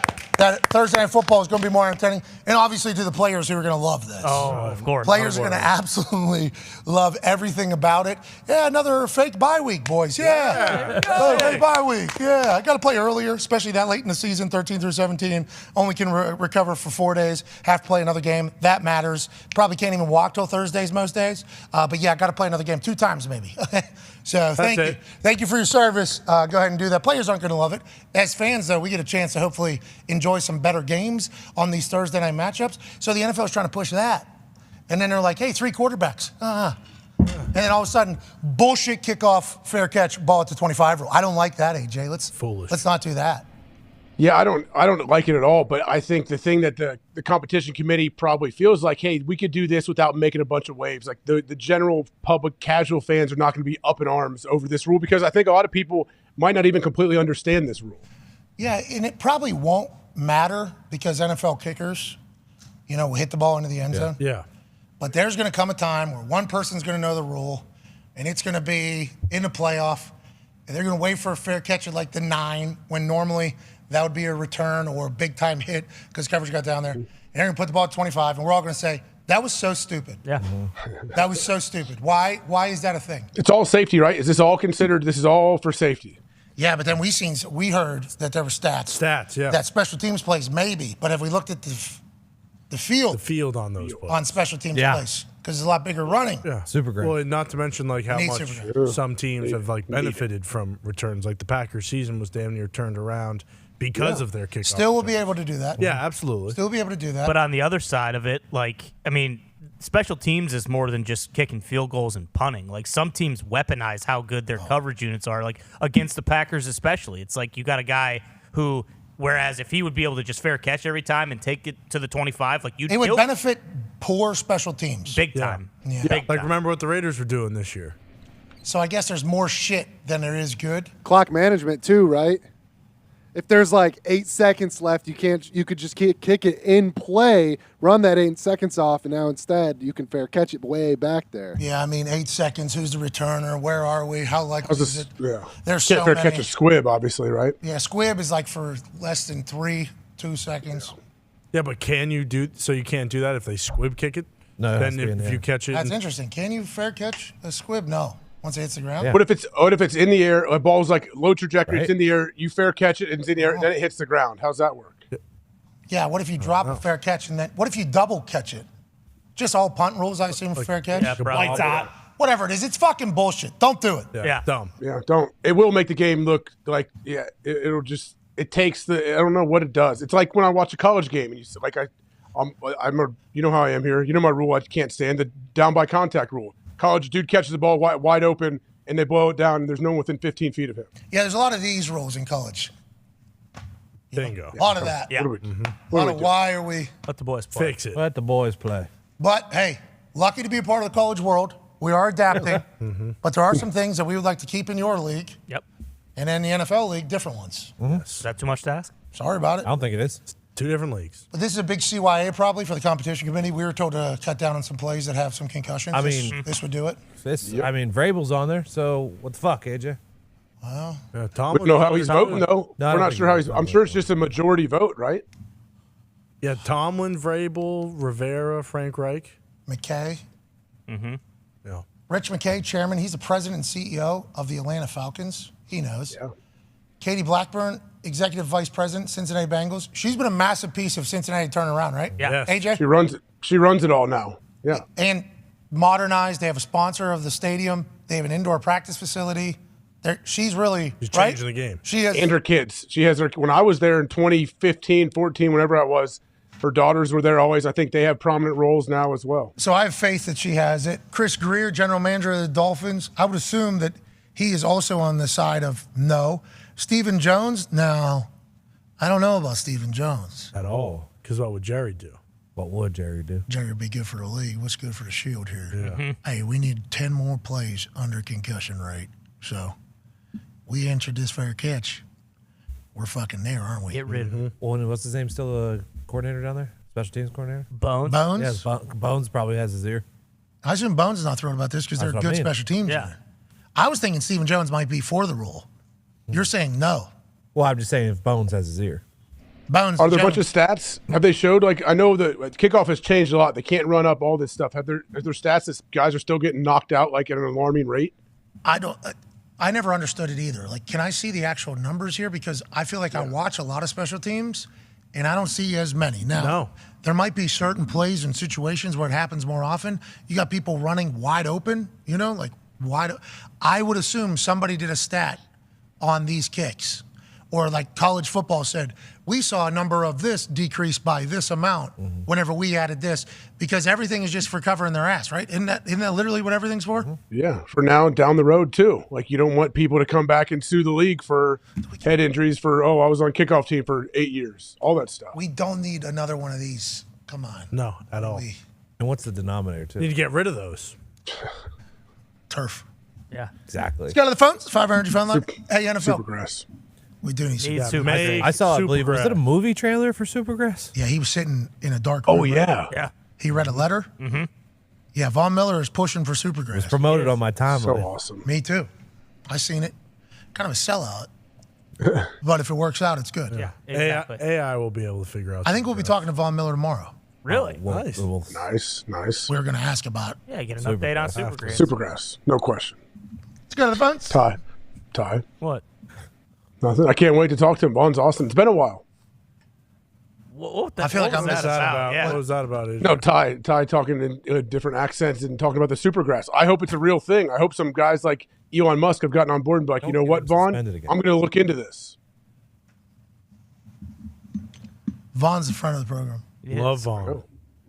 Yeah, but the way you... I was talking to Ty. I wasn't talking to Vaughn. Was he at the... Yeah, but the way you were talking to Ty about the Vaughn. It was interesting. I cannot control how you react to whatever I say or my tone. I'm sorry. That's part of I can't. That's actually That's part how of it's on you. It's on you. It's your problem. No, You have an yeah, issue. but that's not real. It was very smug. Very smug. Mm-hmm. It's not real. It's not real. Was Vaughn there this weekend? I saw a lot of Buffalo Bills fans. Yeah, both of them. Vaughn and Josh Allen. Yeah, they were interviewed a few times. I guess Rochester, hour and a half from Buffalo up there. Yeah. Hell of an environment. Hey, fans at the PGA Championship did great. Great fans at the championship. It was a great. I mean, Michael Block hitting that hole in one. Oh my God. Electric. They booed the shit out of Bison. Which was Yeah, early. First night. That was just mean. first day. Rest of the time they cheered for him. They came around. But Brooks was uncomfortable. Sunday I thought I heard too. No, did you? I did not. No, I didn't. I could be wrong. You might have been wishing for it, which Yeah, sounds like you were. some people like to see the world burn, I guess, but PGA tone. No, I like Brooksy. So explain that. You know what else happened yesterday while golf was taking place and having an incredible day, and hockey was taking place in overtime and having a great day? What was that? There was Indy 500 qualifiers. Oh, qualies? Qualies. Qualies were yesterday. Nice. Qualies for the Indy 500 were yesterday. Now, they were happening all day at the track, sometimes only available on Peacock. Okay. Okay. And then other times on NBC.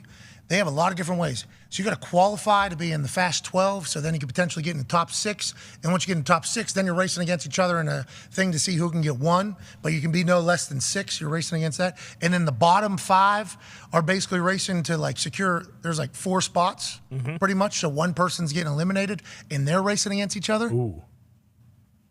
Graham Rahal, friend of the program. Oh, yeah.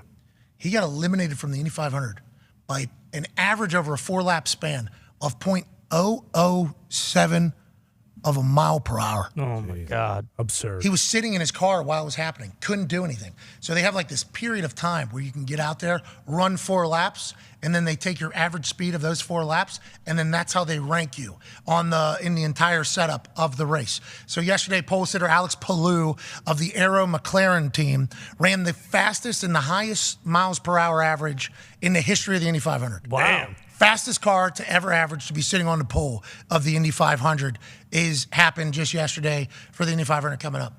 Graham Rahal, veteran in the game, very well known, out 4.5 miles an hour slower than the other car and by .007. Couldn't even get on the track to try to beat it because the shot clock had worn out. So he's sitting in his car, helmet on, in the loading dock to get on and maybe try to up his speed a little bit. Yeah. Watching this guy take him out of the Indy 500, and it's his teammate. It's his own teammate. Oh, man. It's even worse. So is he pissed? Is he pissed that's not my car? My car wasn't that fast? So there's a lot of things he could be pissed off by. His dad owns the team. So his dad could have, this other guy would have been out, would have been the only one out. Graham would have been in. Graham was sitting in the final spot. So this guy had to go out and try to beat him and then cool off and then go out and try to beat him again while Graham was just waiting, because if that guy beats him, then Graham goes back out, tries to beat him, steal the spot. Yeah. But instead, as the clock is expiring, he can't get back onto the track. 0.007 of a mile per hour. Nightmare. What a heartbreaker. There's Graham right there. I don't think we should. Screenshot? Just a photo. Yeah. He's sitting in his car, right? So that's him sitting there watching this guy, I think Jack Harvey. Yeah, Jack Harvey going. And then Bobby Rahal is the owner, that's his dad, the owner of the race team. So his dad could have stepped in and said, you ran one time, you weren't able to beat my son, sorry about it, you're out. Instead, they go out there, they run, they try to beat it, they cool off, they fix something, he goes back out there again, beats his son's out of it. Damn. So it's cold. If you're Graham Rahal, there's a lot of things that you could be, furious about, but I liked it. In the end, the fastest car, I guess, got on there. That's right. But Bobby Rahal was put in a spot publicly. They had an ISO cam on him the entire time. Zooming in. And it's like, bro, every reaction is either pissing off an employee who works for your team or your kid. Their cars all stink, though. They're not going to win anyways. Does not matter. So there we go. But but still. Yeah, their 4 cars were part of the bottom 5. So. But remember when it happened, I don't know how many years ago it happened, where a dude came in, he somehow qualified and he won the Indy 500. I think the guy ended up dying, actually, unfortunately. I think Justin Timberlake was part of the sponsorship for this team. Interesting. I don't know how many, 5-10 years ago maybe? I don't remember that. It was weird. I feel like I would have remembered. Yeah. That's wild. I don't know. There's a current GOAT racing, though. A guy named Scott Dixon. He's like one of the greatest IndyCar drivers of all time. He's the guy. Still just racing. Just wins all the time. So he's there Verstappen. Yeah, the owner of his team, Pittsburgh guy. Nice. Chip Ganassi. Oh. Van Hales, I believe. Yeah, Any of them go do F1 stuff, doing the street racing? So Alexander Rossi, who I think is P3, he's part of the Aero McLaren team. So the Aero McLaren team, fast cars this year. They got the cars. They got fast cars this year. The Graham Rahal team, very slow cars. So that means somebody, probably the head engineer, going to be fired. Yeah. Going to be probably after the race, either going to be changed or something like that. Because the engineers are like some of the most powerful people in IndyCar. Because unlike NASCAR, which we just learned is trying to stay same speed, roughly in between 190 to 200. These cars, they're trying to tweak every little thing to steal a .007 of a mile per hour because you could potentially win. 234 mile an hour average. This fucking kid that is currently that is so fast. He was going 242 at one point. What? 241, I think. 242 maybe. 242 miles an hour during holy shit in a fucking rocket yesterday. Yeah, that's absurd. Bananas, dude. Absolutely fucking bananas, AJ. Wow. So do they not control the cars like NASCAR does? I know NASCAR, the cars are very, very similar, right? With all the restrictions they have? Yeah, so the engineers are the weapon of IndyCar. Like, obviously, got to have a driver, but you got to have a very intelligent, very savvy engineer. And for whatever reason, some teams have real top tier. And then some teams don't. I mean, we know in any profession, there's people that are very high performers, and then there's others. Yeah, and everybody's trying to get those high performers, and especially competition jobs. Yeah, it's the fastest field in the history of the Indianapolis 500, which there's been over 100 of them. Let's go. Yeah. I mean, if you get in a wreck at 232, that was the how many average. times does your car flip?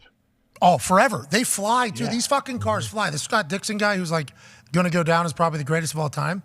Jeez. His car a couple years back caught a little bit of air, and you become like a sail. Yeah. He becomes like a kite. Flies, flips, hits the fence, nosedive, full spin, fire. It's like a fucking, these are actual rockets, these dudes. In 0.007 of a mile per hour.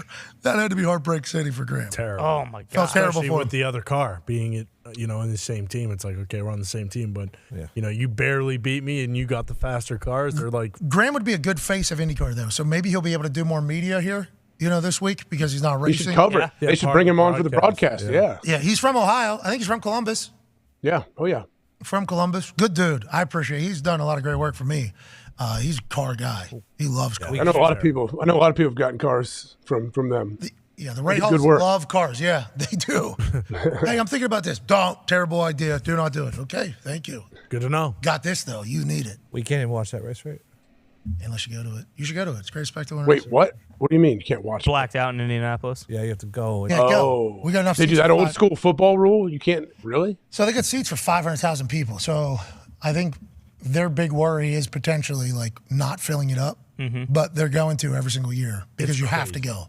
You have to go. That whole entire thing, like, I don't know if you don't go to it, you can't really understand what a spectacle it is in Indianapolis. It's insane. It is nuts. So hard to get Uber after. Yeah, you're walking. So afterwards. hard. Almost walked home. You are walking afterwards. And it is one of those things where you go once, you get it, you don't really ever have to go back. I agree. Just, I heard my if you go once, though, you want to go back. It makes you want to come back because Some it's so people- crazy. Yeah, Some some people- people, some people might have had that. I got my fill one year and said, okay, I never have to do this again. Nope. Whoa. Have to. You get to. You got to. Well, I did get to. You're right. You're right. But it is long. There's long days. That out is there. a long fucking day. Also had no idea a race was going on. No clue. When you're in the infield, you can't really even see the cars. You can hear them No. though. It's like, whoa, somebody, and then 35 seconds later, it's like, oh, somebody's doing real bad. Yeah, geez. I don't know, I couldn't see it, but I did hear somebody's real fucking far behind. And then you look up, they're also a lap behind too. Jeez. Uh-oh. That's about to be 2 laps behind, I think. Also, they're a little too single file for me a lot of the time. I'm more of a 3 wide rubbing and racing. Bro, they're going 240 miles an hour. That's fine. Can't do a whole lot of rubbing at 240. I'd rather see They do, though. 195 with some rubbing. They were 4 wide. What was it, last year or 2 years ago? They are fucking psychopaths. Yeah. Every Nuts. time I meet one of these things, I go, you're a psycho. You know what I mean? What are you doing? Strap me in more to a rocket. Not get me out of here quickly. No. I need more strappings to this rocket that I'm straddling. And then I'm going to try to get this thing to go 242 miles an hour. And I'm just going to be holding on for dear fucking life. Beast. Then I go like this far from the wall. And if you don't go that far from the wall, your car sucks. Not going to go fast. Yep. Have to go all the way up there.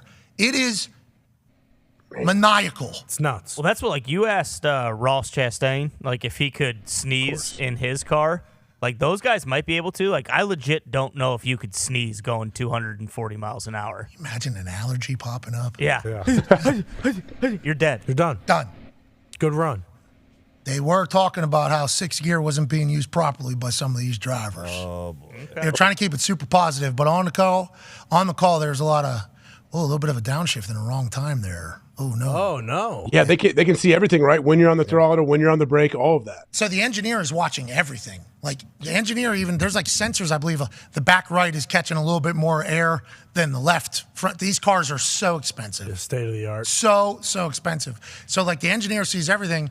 They actually gave a call, I think, to Jack Harvey about his front right something mid lap. They're like, hey, push the button to adjust your front right, whatever. Change it. His car automatically he beats Graham Rahal. That was while he was on the track. Had to push a button with his. Was that his dad? Was that his dad that told him to? That got him that extra time? Yeah, Graham Rahal's dad told Jack Harvey what to do. Yeah, knock my kid out. Jesus. Fuck him. What a scene, dude. What a scene. So the Indy 500 is happening this weekend. Yeah, race week. Race week. Stay safe. Stay safe. Stay safe, everybody. Stay safe. Especially you guys in the snake pit. Let's fucking mix in the water. Yeah. Be careful. Or two. That's like a. It's gonna be hot this weekend too, so it's gonna be 1 billion degrees. Here. DJ Diesel in there too. Shaq is in there, isn't he? Shaq's here this week. Oh yes. Has Shaq ever? He's had to have been doing Indy 500. Probably. He's probably driven the pace car.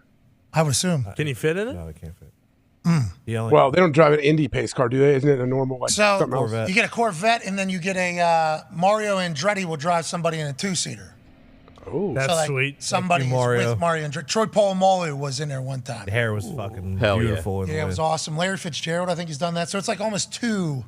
You get two for the price of one. Then you got somebody with the flag as well. So there's always, of course, Shaq. Wasn't that Miles Teller last year? Didn't he do the flag? Did he? I think his Top Gun. Well, it was after Top Gun, but yeah. I think he might have. Maybe. I'm sure he did a great job. I waved it in a Peyton's Places. Getting up that thing, tight little ladder. Ladder. Is it scary up there? Is it scary up there if you don't like heights? So they were talking to me as if like, hey, we'll be able to help you out and get you up there, as if I was like going to be scared. I'm like, what are you fucking talking about, dude? I'm going up into a little booth.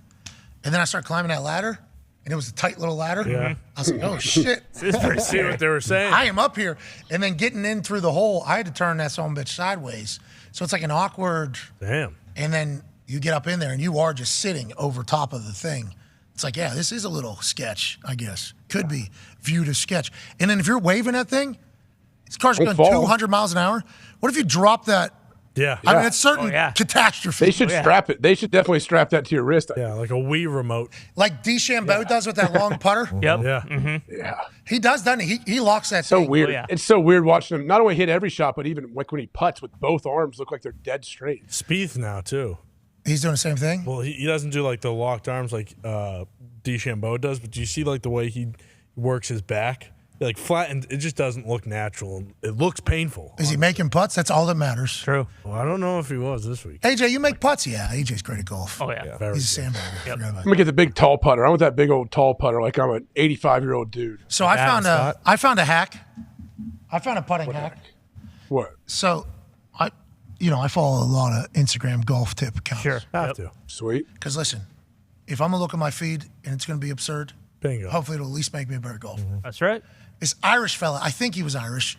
The captions videos are getting watched 10 times more often than the ones that are not captioned. Yep. I think I heard an accent before I was able to turn the sound all the way down. Sure. Okay?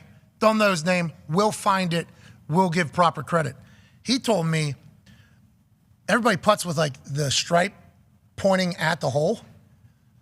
He was like, why don't you try to turn that son bitch sideways and then match up your putter with it and then just roll Oh, yeah, that makes I sense. like that. So I tried it this morning. How'd it go? Good. Okay, so that might be the move. So I think I'm currently good. I've currently figured it out. What will it be next week? Who knows? We'll see. But whenever he said that, I was like, that's been there the whole time. Yeah. That's been there the whole time. Genius. Why have I not? It was though, because even this PXG ball has a little line that kind of would point at the hole. You know, there's like a little one in there. Yeah. Crosshairs. Oh yeah, that one has both. That's perfect. Yeah. So I put that thing, and then I just lined up the putter with it, and I was just trying to You're roll gonna make everything. You're gonna make every putt. potentially. I'm gonna do it too. I'm doing that. Yeah, but you don't need to. You make putts already. Yeah. I don't really line it up anyway, but that sounds cool. Yeah, but Sounds this is good to me neither. I've never done that either because this one, the straight one, never worked. Ever. Like I never. So people would be like lining up. I'd feel like an asshole because I'm taking fucking 45 minutes on the green lining up my ball. And then when I'm putting it, I'm rolling it off the green anyways. So it's like, why am I doing that? But I guess if you want to be good, you do have to look where you're putting. They all do the They thing say where that. they stand square to the hole. Yeah, at that like new 3 thing. feet, 6 feet. Not like that's the new popular thing. Yeah, and also I seen them going as if they were putting from like That spot, halfway that spot. where you would putt, you would putt. All right, let's figure out putting. Here we go. That's the last frontier. And shout out to Cuz. Bob Parsons. Well, that's BXG. Oh, yeah, I thought TPC Scott. Alex, I think he's got the Irish guy. He also told me another thing. Hitting Dahn on the ball, divot after ball strike. Mm-hmm. So he put this tee in front of the ball, and he was like, try to hammer the top of the tee. What, AJ? It's just Tin Cup. I mean, this is the movie Tin Cup. You are in the trailer with all the little gadgets on it. I'm going to figure it out. I will take that pool noodle right here because Golf Fix told me. That's a smart move. I'll put that thing right here. You know what I mean? Do you think that? Do you like doing that stuff? Like I don't know. I feel like you need to think less in golf. No, I need like two thinkers. I need like two things to think about. I like the putting thing. I like that. Yeah, me too. I'm pretty pumped about it. Can't be any worse than it was last year at Tahoe. Every single putt at Tahoe. I've never felt that feeling. Yeah, you hit the highest pressure putt on 17 on Saturday. Bingo. Yeah, I'm not talking about like pressure feeling. I'm talking about having no idea how you're supposed to hit the ball. Sure. You know what I mean? Like there's always times when that pops up. It isn't like a nerve thing. It's just like I actually have no clue Where I'm supposed to hit this. how hard I'm supposed to hit this or where I'm supposed to hit it. And if I did know where I was supposed to hit it, I have no clue if I could actually put it there. Yeah. Because there's no putting practice ever. Even some of the slopes, like looking at them, we didn't even know if it was left to right or right to left. That's going hard, left, right, and then lady with a book goes, Yeah. nah. No, it's actually Other two way. cups the other way. Yeah, we'd have been in the sand trap if we fucking, thank you, lady. Jeez. Need that quite book. an advantage. Yeah. Gonna find that book this year. Also, I've seen players using this thing. Oh, the rangefinders? That's you're legal allowed now. Yeah. How long's that PJ been? can. When I was in high school, it wasn't. So it's pretty new. Guys A couple are years using ago, this? Brooks. they started letting pros use it a couple years ago. Yeah. It's awesome. Yeah. I Makes thought it sense. was. Speed up the game so you don't have to walk all the paces from all the dumb sprinkler heads and all that. You just can't use the slope, right? You just have to. Oh, it's just yeah, straight true, true, distance. Is it? Whatever that means. Yeah, Whatever slope means. because they come with a tournament. It's what it's playing as, They you come asshole. with a tournament mode or slope mode. Yeah, well, if something's straight downhill, like you got a rolling fields there, there's a chance it's 200 yards from as a crow flies. Yeah. But with the hill and gravity and the curvature of the earth, it's actually only 135. That's right. Well, That's the slope. How do we know they're staying on tournament mode the whole entire time? Exactly. There's something because you have to Gentleman's pull out the lens and it like shows golf. the color. I don't fucking know. I did know, but You do know? yeah, I know because It's an honorable At game. the time, I knew Sure. that, but I could have changed in the last few years. Yeah, people could have been putting weights in the fish. True. Yeah. Exactly. Hey, those guys still reaping what they sowed. And what they sowed was weights into fish, like actual ball bearings into fish. The two fishermen caught cheating in Lake Erie Walleye Trail Tournament by inflating the weight of the fish are headed for 10 days in a local slammer. They also face $2,500 in fines and additional time behind bars if they violate their probation. Uh-oh. $2,500 is nothing in comparison to what they won. They won hundreds of thousands of dollars. Correct. I would assume they're taking it right on the chin, going right into jail and saying, so what? Yeah, worth it. Sue me. Their boats got taken away too, right? Or Yeah, true. Took the boat. And their fishing licenses as well. Yeah, they ain't allowed to pull anything out of any water ever again. So that's going to hurt their hearts. But they knew what they were signing up for when they were fucking putting fillets inside of fish. That's right. Actual filleted fish inside of fish to get the weight up a little bit so they could beat Mark, who's been fishing his whole life and just wanted to do it fair and square. 10 days in the slammer for that. Yeah, I mean, that's nothing. They let these guys off very, very easily. This isn't even a slap on the wrist. I thought there was a legit chance that they were going to give both these guys the death penalty. It's Ohio. Would have made sense. Can't be doing what they were doing, AJ. You can't.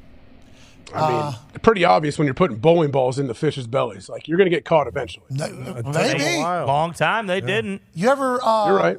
You ever watch? What? To catch a? How to catch Predator? a predator? No. Toxic. Did see that. Chris Wild Hansen? that those people existed. Oh, yeah. He's still doing it. He's streaming it now. Chelsea. Somewhere else. Smuggler, maybe to catch a smuggler or something like that. I don't know. The smugglers tell their stories and they reenact them and everything like that. Oh, And like if they would stop 10 times where they've made hundreds and hundreds of thousands of dollars. They all started because they needed money, and then they do an international drug smuggle where they either eat it or do something else, and then they get back and they get so much money, more money than they've ever gotten in their entire life. They pay off whatever they needed. They live hard, and then all of a sudden, when you get back down to zero, it's very easy to be like, boom, need to do this again. If they would have just, most of them, stopped after 10 times, like actually 10 times, would have never got caught. Would have been good to go. It was like the 11th or the 12th time. Of course. This is going to be my last time. Just like the last 10 were that they were doing and they get caught. These fish people should have just taken the $100,000 that they made. Exactly. Yes. They did too much. They did too much. You got to know when the time is up, whenever you beat them, okay? All these people probably thought about doing it. You decided to actually do it. It's been there. Everybody could have done it. You got away with it. And then one parking lot, all you need is some Ohio fuck to go, oh, I actually caught that fish. Is that what they were doing? That wasn't how heavy that fish was. There we go. There we go. Boom. They cut it open. They find that thing in the side of a fucking largemouth bass. Yeah. Can't do it. No, you can't. Pigs get fed. Hogs get slaughtered. And these boys are going to jail 10 days. Does that weight have a tail on the end of it? Well, this is the inner part of the fish. Yeah, they scaled the fish. Yep. Oh, okay. Nice. That's a good catch. Though. Hey, 10 days in jail sounds like nothing in the grand scheme of life. It's going to feel long in those 10 days. Oh, yeah. Yep. Those guys, Do they go right away, or do they get to wait until, like, say, wait 3 months? Would you rather go right away, like, hey, 10 days, send me right now, or do you want to, they'll say, hey, you come back in 3 months and you go serve your 10 days? this is going to sound, I don't want to make the comparison because they're very different feelings. Immediately. I think, Me too. You know what I mean, AJ? Me too. Plus, Absolutely. It gives like the other prisoners less time to find out that you were the cheating fisherman because They know as soon as you get in there. It doesn't matter when you get in there. Yep. Day you get in there, they find out. They know. You have to Drop hold a, yourself, you have to hold a boys. card, right? When you walk in, what your crime is? Yeah, I don't know if that's how they do it, but maybe, something like that. maybe. Yeah.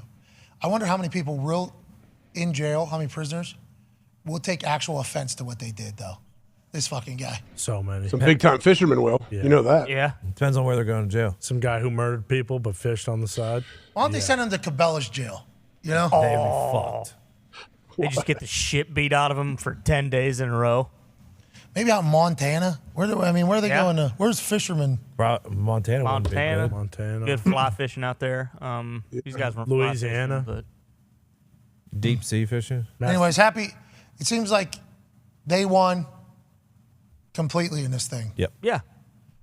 So we'd like to let everybody know we're with all the other competitors. Who got Yeah. fucked. Good luck to everybody else. Speaking of, so the average of everybody else was what we heard about the pigs get fed, hogs get slaughtered. A little bit of a detail here. Everybody else was averaging about 20 pounds. Their fish were 34 pounds. So Dominating. just can't. You know what I mean? Just can't. It's more. It's 65%. Yeah. That's I get it and go big or, go home. What if their actual fish, pre-fillet and everything, would have been like top 2 fish? Could have been. And then Probably would. They never know. They had to just win by that margin. How about them taking actual fucking fillets out of the store, fish fillets, and shoving it into the fish? That's my favorite part. Ball bearings, weights, all kind of predictable. Sure. Yep. The actual fillets getting shoved. They'll never know. Yeah, it's just another. Oh, sorry. Did we raise the fish? I don't know. You're telling me the fish could have had its own. What? Oh, extra fillet inside? It looks salmon. What's that's our fault? Oh, I'm sorry. Oh, they must have ate all these weights. Okay. Is that my fault? I don't know. Like that's. Clean up the lake. Have them stop eating this stuff. Yeah. Chiefs of Hawks still on the run? I think so. A lot of jail talk on He's this. got to be. I don't know. You know anything about him? I believe he's still on the loose, yeah. I don't think On the lam, right? Yeah. Are they actively searching? Dog is. Dog is. Dog heard there was a wolf. Yeah. Dog almost got that one kid, right? Yeah, One guy out almost. in Idaho. Yeah, Oh, maybe. boy. All right. Let's go to the fence. Dog's a little long in the tooth. The kid in Idaho, I think, is a little different. No. Dog went down to Florida. Yeah. Right? Yeah, but that's that, right. yeah. Kid in Idaho is currently on trial right now. Yeah. Right? Yeah. Today, I think you got it right. Thankfully, someone else got him because Scary. dog wouldn't. Bro, that human exists out there. Like Just like everything, seeing it, everything about it just looks, when I see him, like, man, this is a scary situation. how about him getting pulled over and just being like, oh, sorry, I had my windshield wipers on or something like that. It's like, how are you so What is? It's nonchalant. Hey, let's remember those humans are out there. Yeah, That's right. Okay, let's keep heads up. Head on a swivel. Mm-hmm. Don't trust anybody. That's right. DTA. Especially don't trust a rattlesnake if you're drinking beers with them. Let's go to the phones. Hell yeah. Let's go to Tyler in Ohio. Tyler, what's going on? Power on the 5 Energy phone line, 1-833-432-3663 or 1-833-4-DANO. Go to 5energy.com. Use promo code McAfee to receive 15% off your order of the most delightful and effective energy shot on the market. 15% off. Shout out. Nice. What do you want to talk about there, Tyler? How's it going, pal? How's it going? Keep it moving. Bingo. Oh, yeah. Hey, I just wanted to bring up one thing. You guys were talking about the Big Ten deal, TV deal. Yeah. How are they going to fit Notre Dame into that? Because they're with NBC. Yeah, They'll still interesting. have I think NBC just has the nightly Big Ten games, Yeah. and then the Notre Dame schedule is as is. So like they'll still be on at noon or 3:30 every Saturday. Oh, so Notre Dame doesn't play at night? No, it's like normally honestly, like 2:30. yeah, very rarely. I didn't know this. Pete kind of opened this. I didn't know that some places schedule like the time on purpose because of weather and everything like that. That's wild. That's interesting. That's a very interesting thing that I didn't think. That's like old school thinking that I didn't really ever think about, AJ. It makes sense when you said Happy Valley. Like I know we had trouble getting in there. We had to bus there one year because we couldn't fly in. So we flew somewhere and then bust all the way in. Kind of a weapon as a home football team. Yeah, it helps a lot. Yeah. I don't think it helps recruiting players by any means. Oh, because getting there is tough. Like, well, we got to do And it. it's like, yeah. Guys are coming in, like, for real. Like, I played in that with the Ohio State people and talked to different coaches. Guys are coming in as high schoolers talking about, like, hey, I want to get into, like, commercial real estate. I want to do this. I want to do that. So coaches are, like, facilitating that and having them speak to people when they come in to recruit. All that stuff. So whenever I went to West Virginia, they asked me what I wanted to do, and I said, I want to be a lawyer. Yeah. And they had me. I was the first player ever to tour that. Yeah. Tour law school. Yeah. The head of the law school actually said that. This is the. I don't know. They said. I think they explained they don't know how often this happens at other schools, but we know there's no chance you'll be able to be a lawyer if you're also playing football. So, but you said you wanted to come. We just wanted to show you what our check it out. Show you our school. It's pretty nice. It's a very nice school. Had a full stock market room, full everything. It was very, very nice. The guy told me and my parents though, like 5-6 different times, like, you'll never be able to do this if you're also going to be a full-time football player. Okay. But we appreciate even getting the response or the request or whatever. You didn't do that when you went to Ohio State? We're not here to play school? No, I mean, I definitely toured stuff, but they didn't give me nothing like – it was always like group stuff. And then we had to meet with all of the academic advisors and do all that stuff. Let's go to AJ in Myrtle Beach on the 500 phone line. What's going on, AJ? Show outs, how we doing? Hey, great. How are you? Keep it moving, pal. Doing good. Ty, I wish I would have known you were in Myrtle Beach this weekend. I'm sorry for the shit show of the weather it was, but not your fault. fault. Man, I wish I could have had you and your boy. Yeah, I wish I could have had you and your boys up at my indoor go-kart place. Man, would have been a good time. Come on, indoor, rain, weather. Had I known. What's the name of the place, just so we know for next time?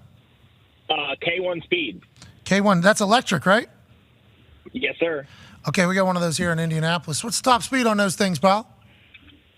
They'll go over 30. Hell yeah. I guess. That's not bad.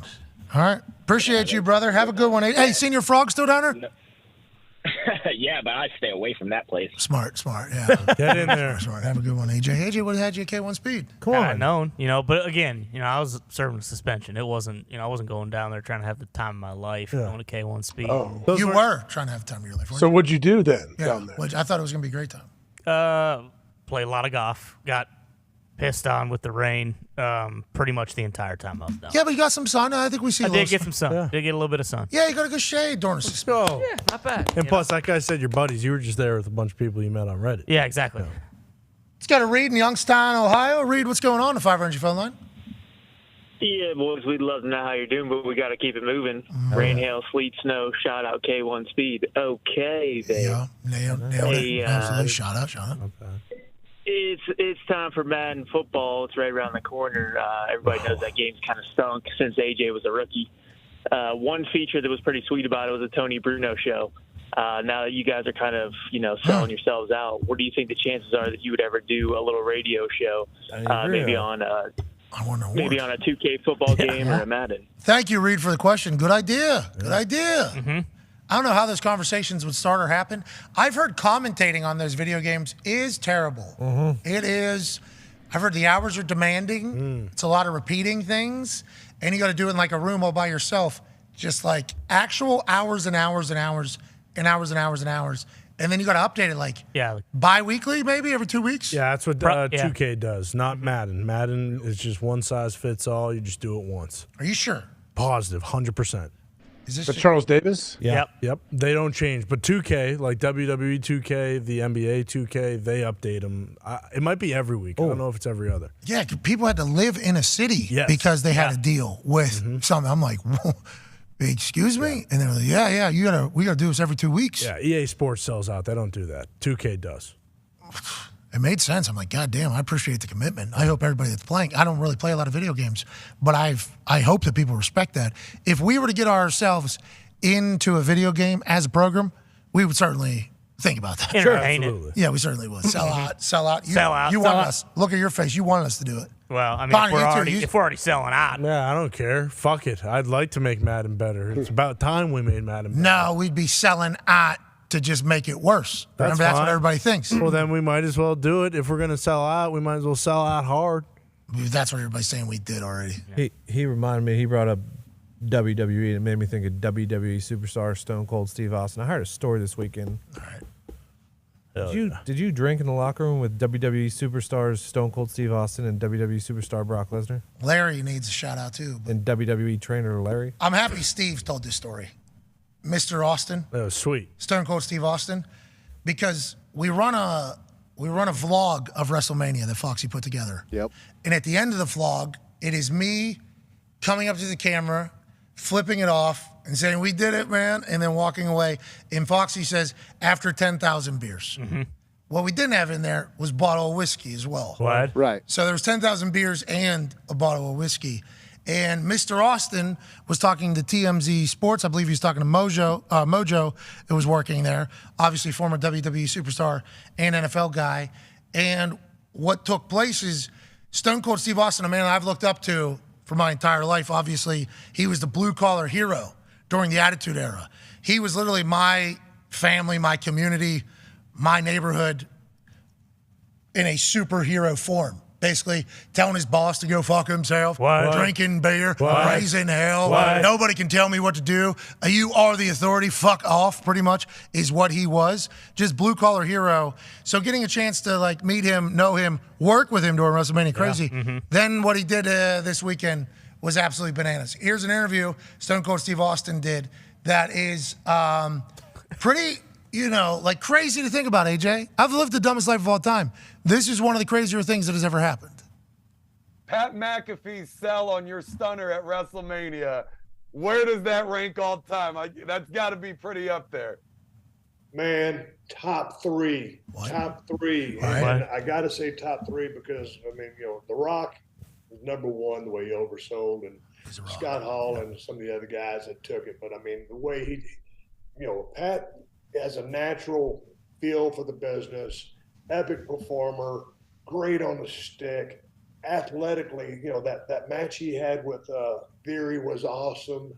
And then the kicker was not only the sell of the stunner, but I don't know if I threw him out of the ring or he ended up out of the ring, but to lay there selling, still guzzling the beer, the presence of mind to ad lib and improvise and like this is a moment without even thinking about it.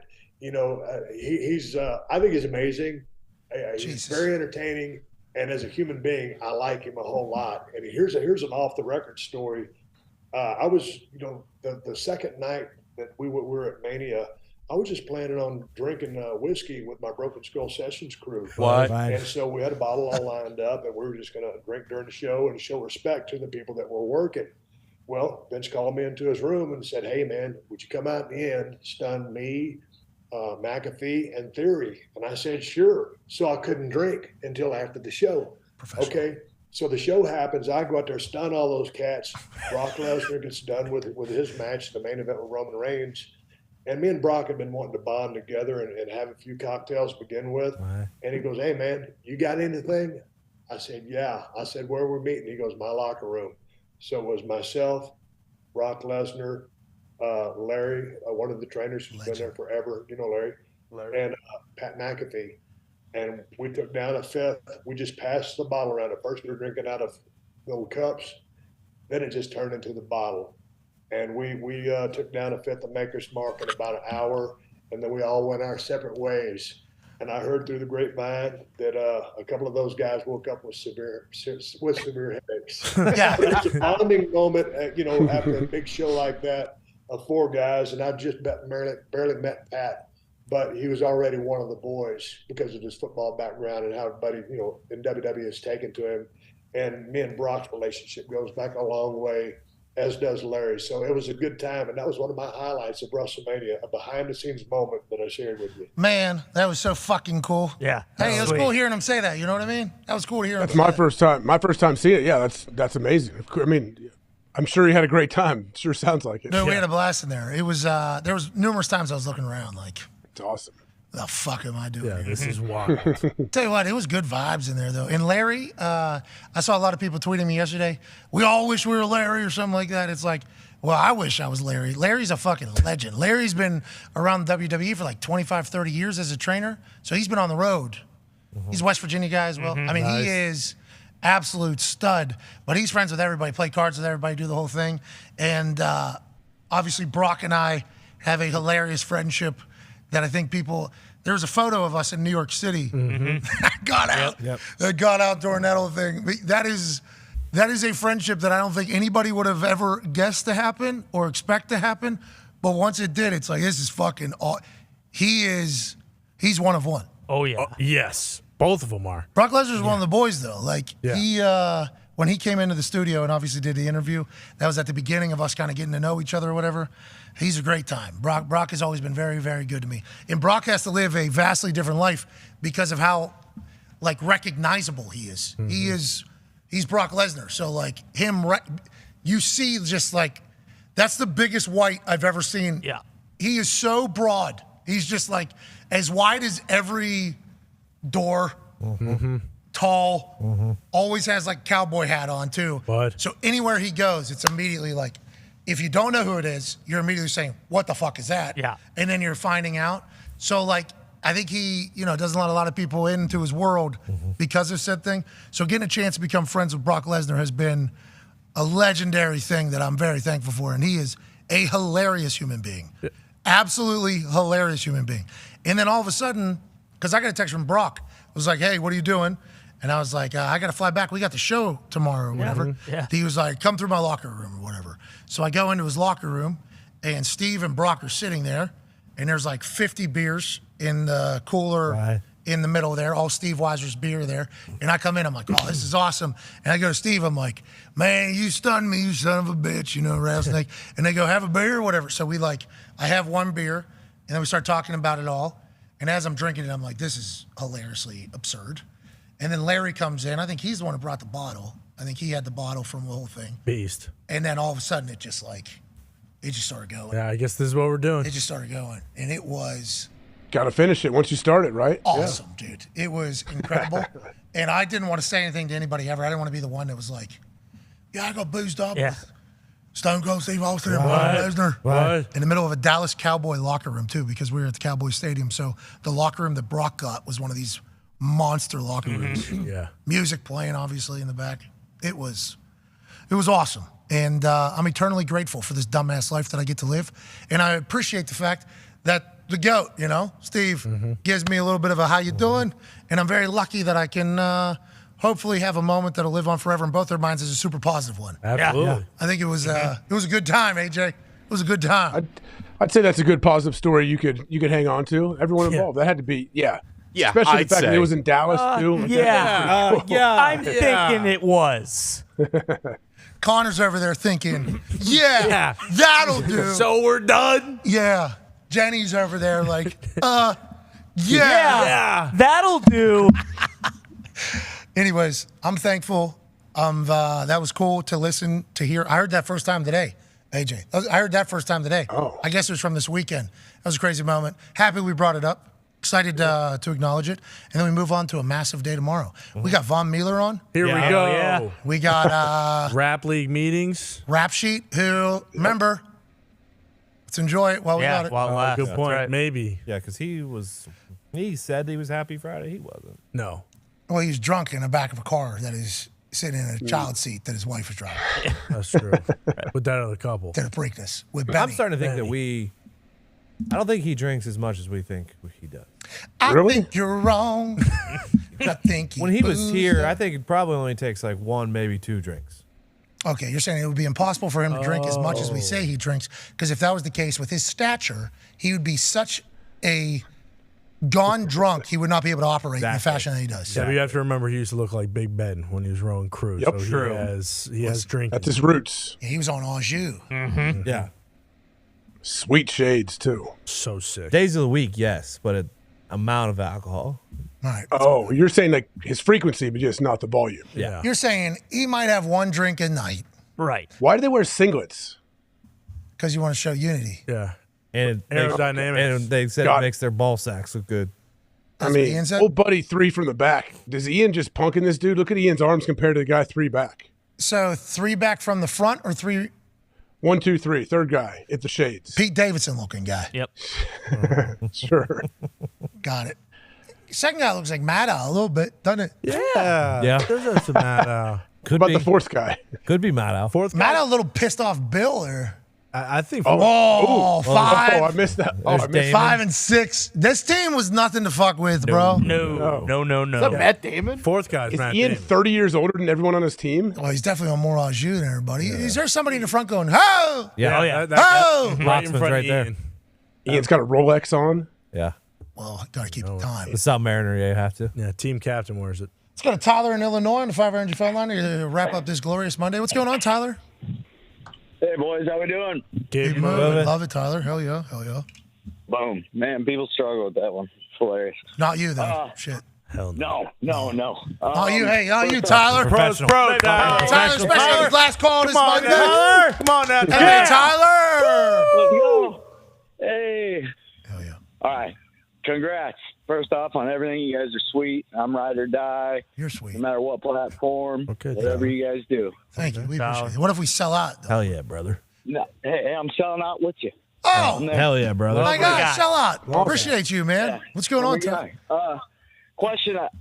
I've wondered for a while. You guys were talking about. You said the Saints had some dogs the other day, and a while ago they signed Jamal Williams from Detroit, and I thought it was a big deal. I was all excited about adding the backfield, but I didn't hear anything from Foxy or anybody about guys it. So I seen just it wanted to throw it out there. Yeah, Tyler. Thank you for the call, Tyler. Yeah, I was pretty excited about it, and then you guys haven't even mentioned. I think it's because Kamara. Yeah. Yeah. So since Kamara's on the team and he's a running back, we just immediately, I think, assume that it's going to go through him. But Jamal was a touchdown scoring machine. Yeah, scored a lot of touchdowns. I think he had Like over 1,000 17. yards. He's a great player, great locker room guy, apparently. So, yeah, he was a good player for the Lions. We're going to miss him. Him and Eckler were like guaranteed touchdowns pretty much every single week. That's Yep. great news for the Saints. Yeah, awesome. They also drafted the kid from TCU, I believe, Kendre Miller, the running back. So it's kind of like a 3-horse backfield. What are they thinking down there? What are they go? Kendra is also a touchdown machine. Yeah, he's a touchdown machine too. Put them all in at the same time. Well, Yeah. then Taysom Hill, he can play running back. That's right. Yeah. So maybe just don't even use Derek Carr. Not a bad play. I mean, is that what they're thinking? Taysom will Possibly. What if definitely- Derek's running all over the place next year? Oh, could that'd be. be sweet. He's got wheels. I don't know what Taysom was listed as last year, but he's definitely going to be listed as a tight end this year, just in case he has to come in and be the 4th quarterback or something along those. That is a little nuance that we'll talk to Rap Sheet hopefully tomorrow about. The new rule passing that you can have a 3rd designated player on the active roster on Sundays. He's not allowed to play anything else. And he does not count as another spot that you can take away from offensive line, defensive line, or anywhere else. That's big news, and that comes from the NFC Championship, having what happened to the San Francisco 49ers quarterback room happening. There's also a rule passing about Thursday Night Football being able to be flexed twice between weeks 13 through 17, and they have to have a 28-day notice if you're going to get flex. That's great news for everybody. Yeah. Players are going to hate it. And then they're voting tomorrow on the most bullshit rule of all time that they need not pass. Can't do that. It's Mickey Mouse. Whoa. You can't say that. Oh, Can't jeez. say that Unless you mean anymore. it's a really good thing. Yeah, then what should you say? I don't know. I did Bush League today a couple times. It's Nickelodeon. Yeah. There it is. Yeah. It's fucking Who owns Nickelodeon, though? Pure poppycock. Marks. CBS. Paramount. I think it's CBS, right? Yeah, Yeah. CBS. Viacom? Fucking poppycock. Poppycock's good. Who owns everything? Same people. Pretty Final much. answer. Viacom owns a bunch of stuff. AJ's buddy, Who? Bill Who's that? Gates. That's all farmland. And more stuff came out about them. I'm surprised AJ didn't bring that up.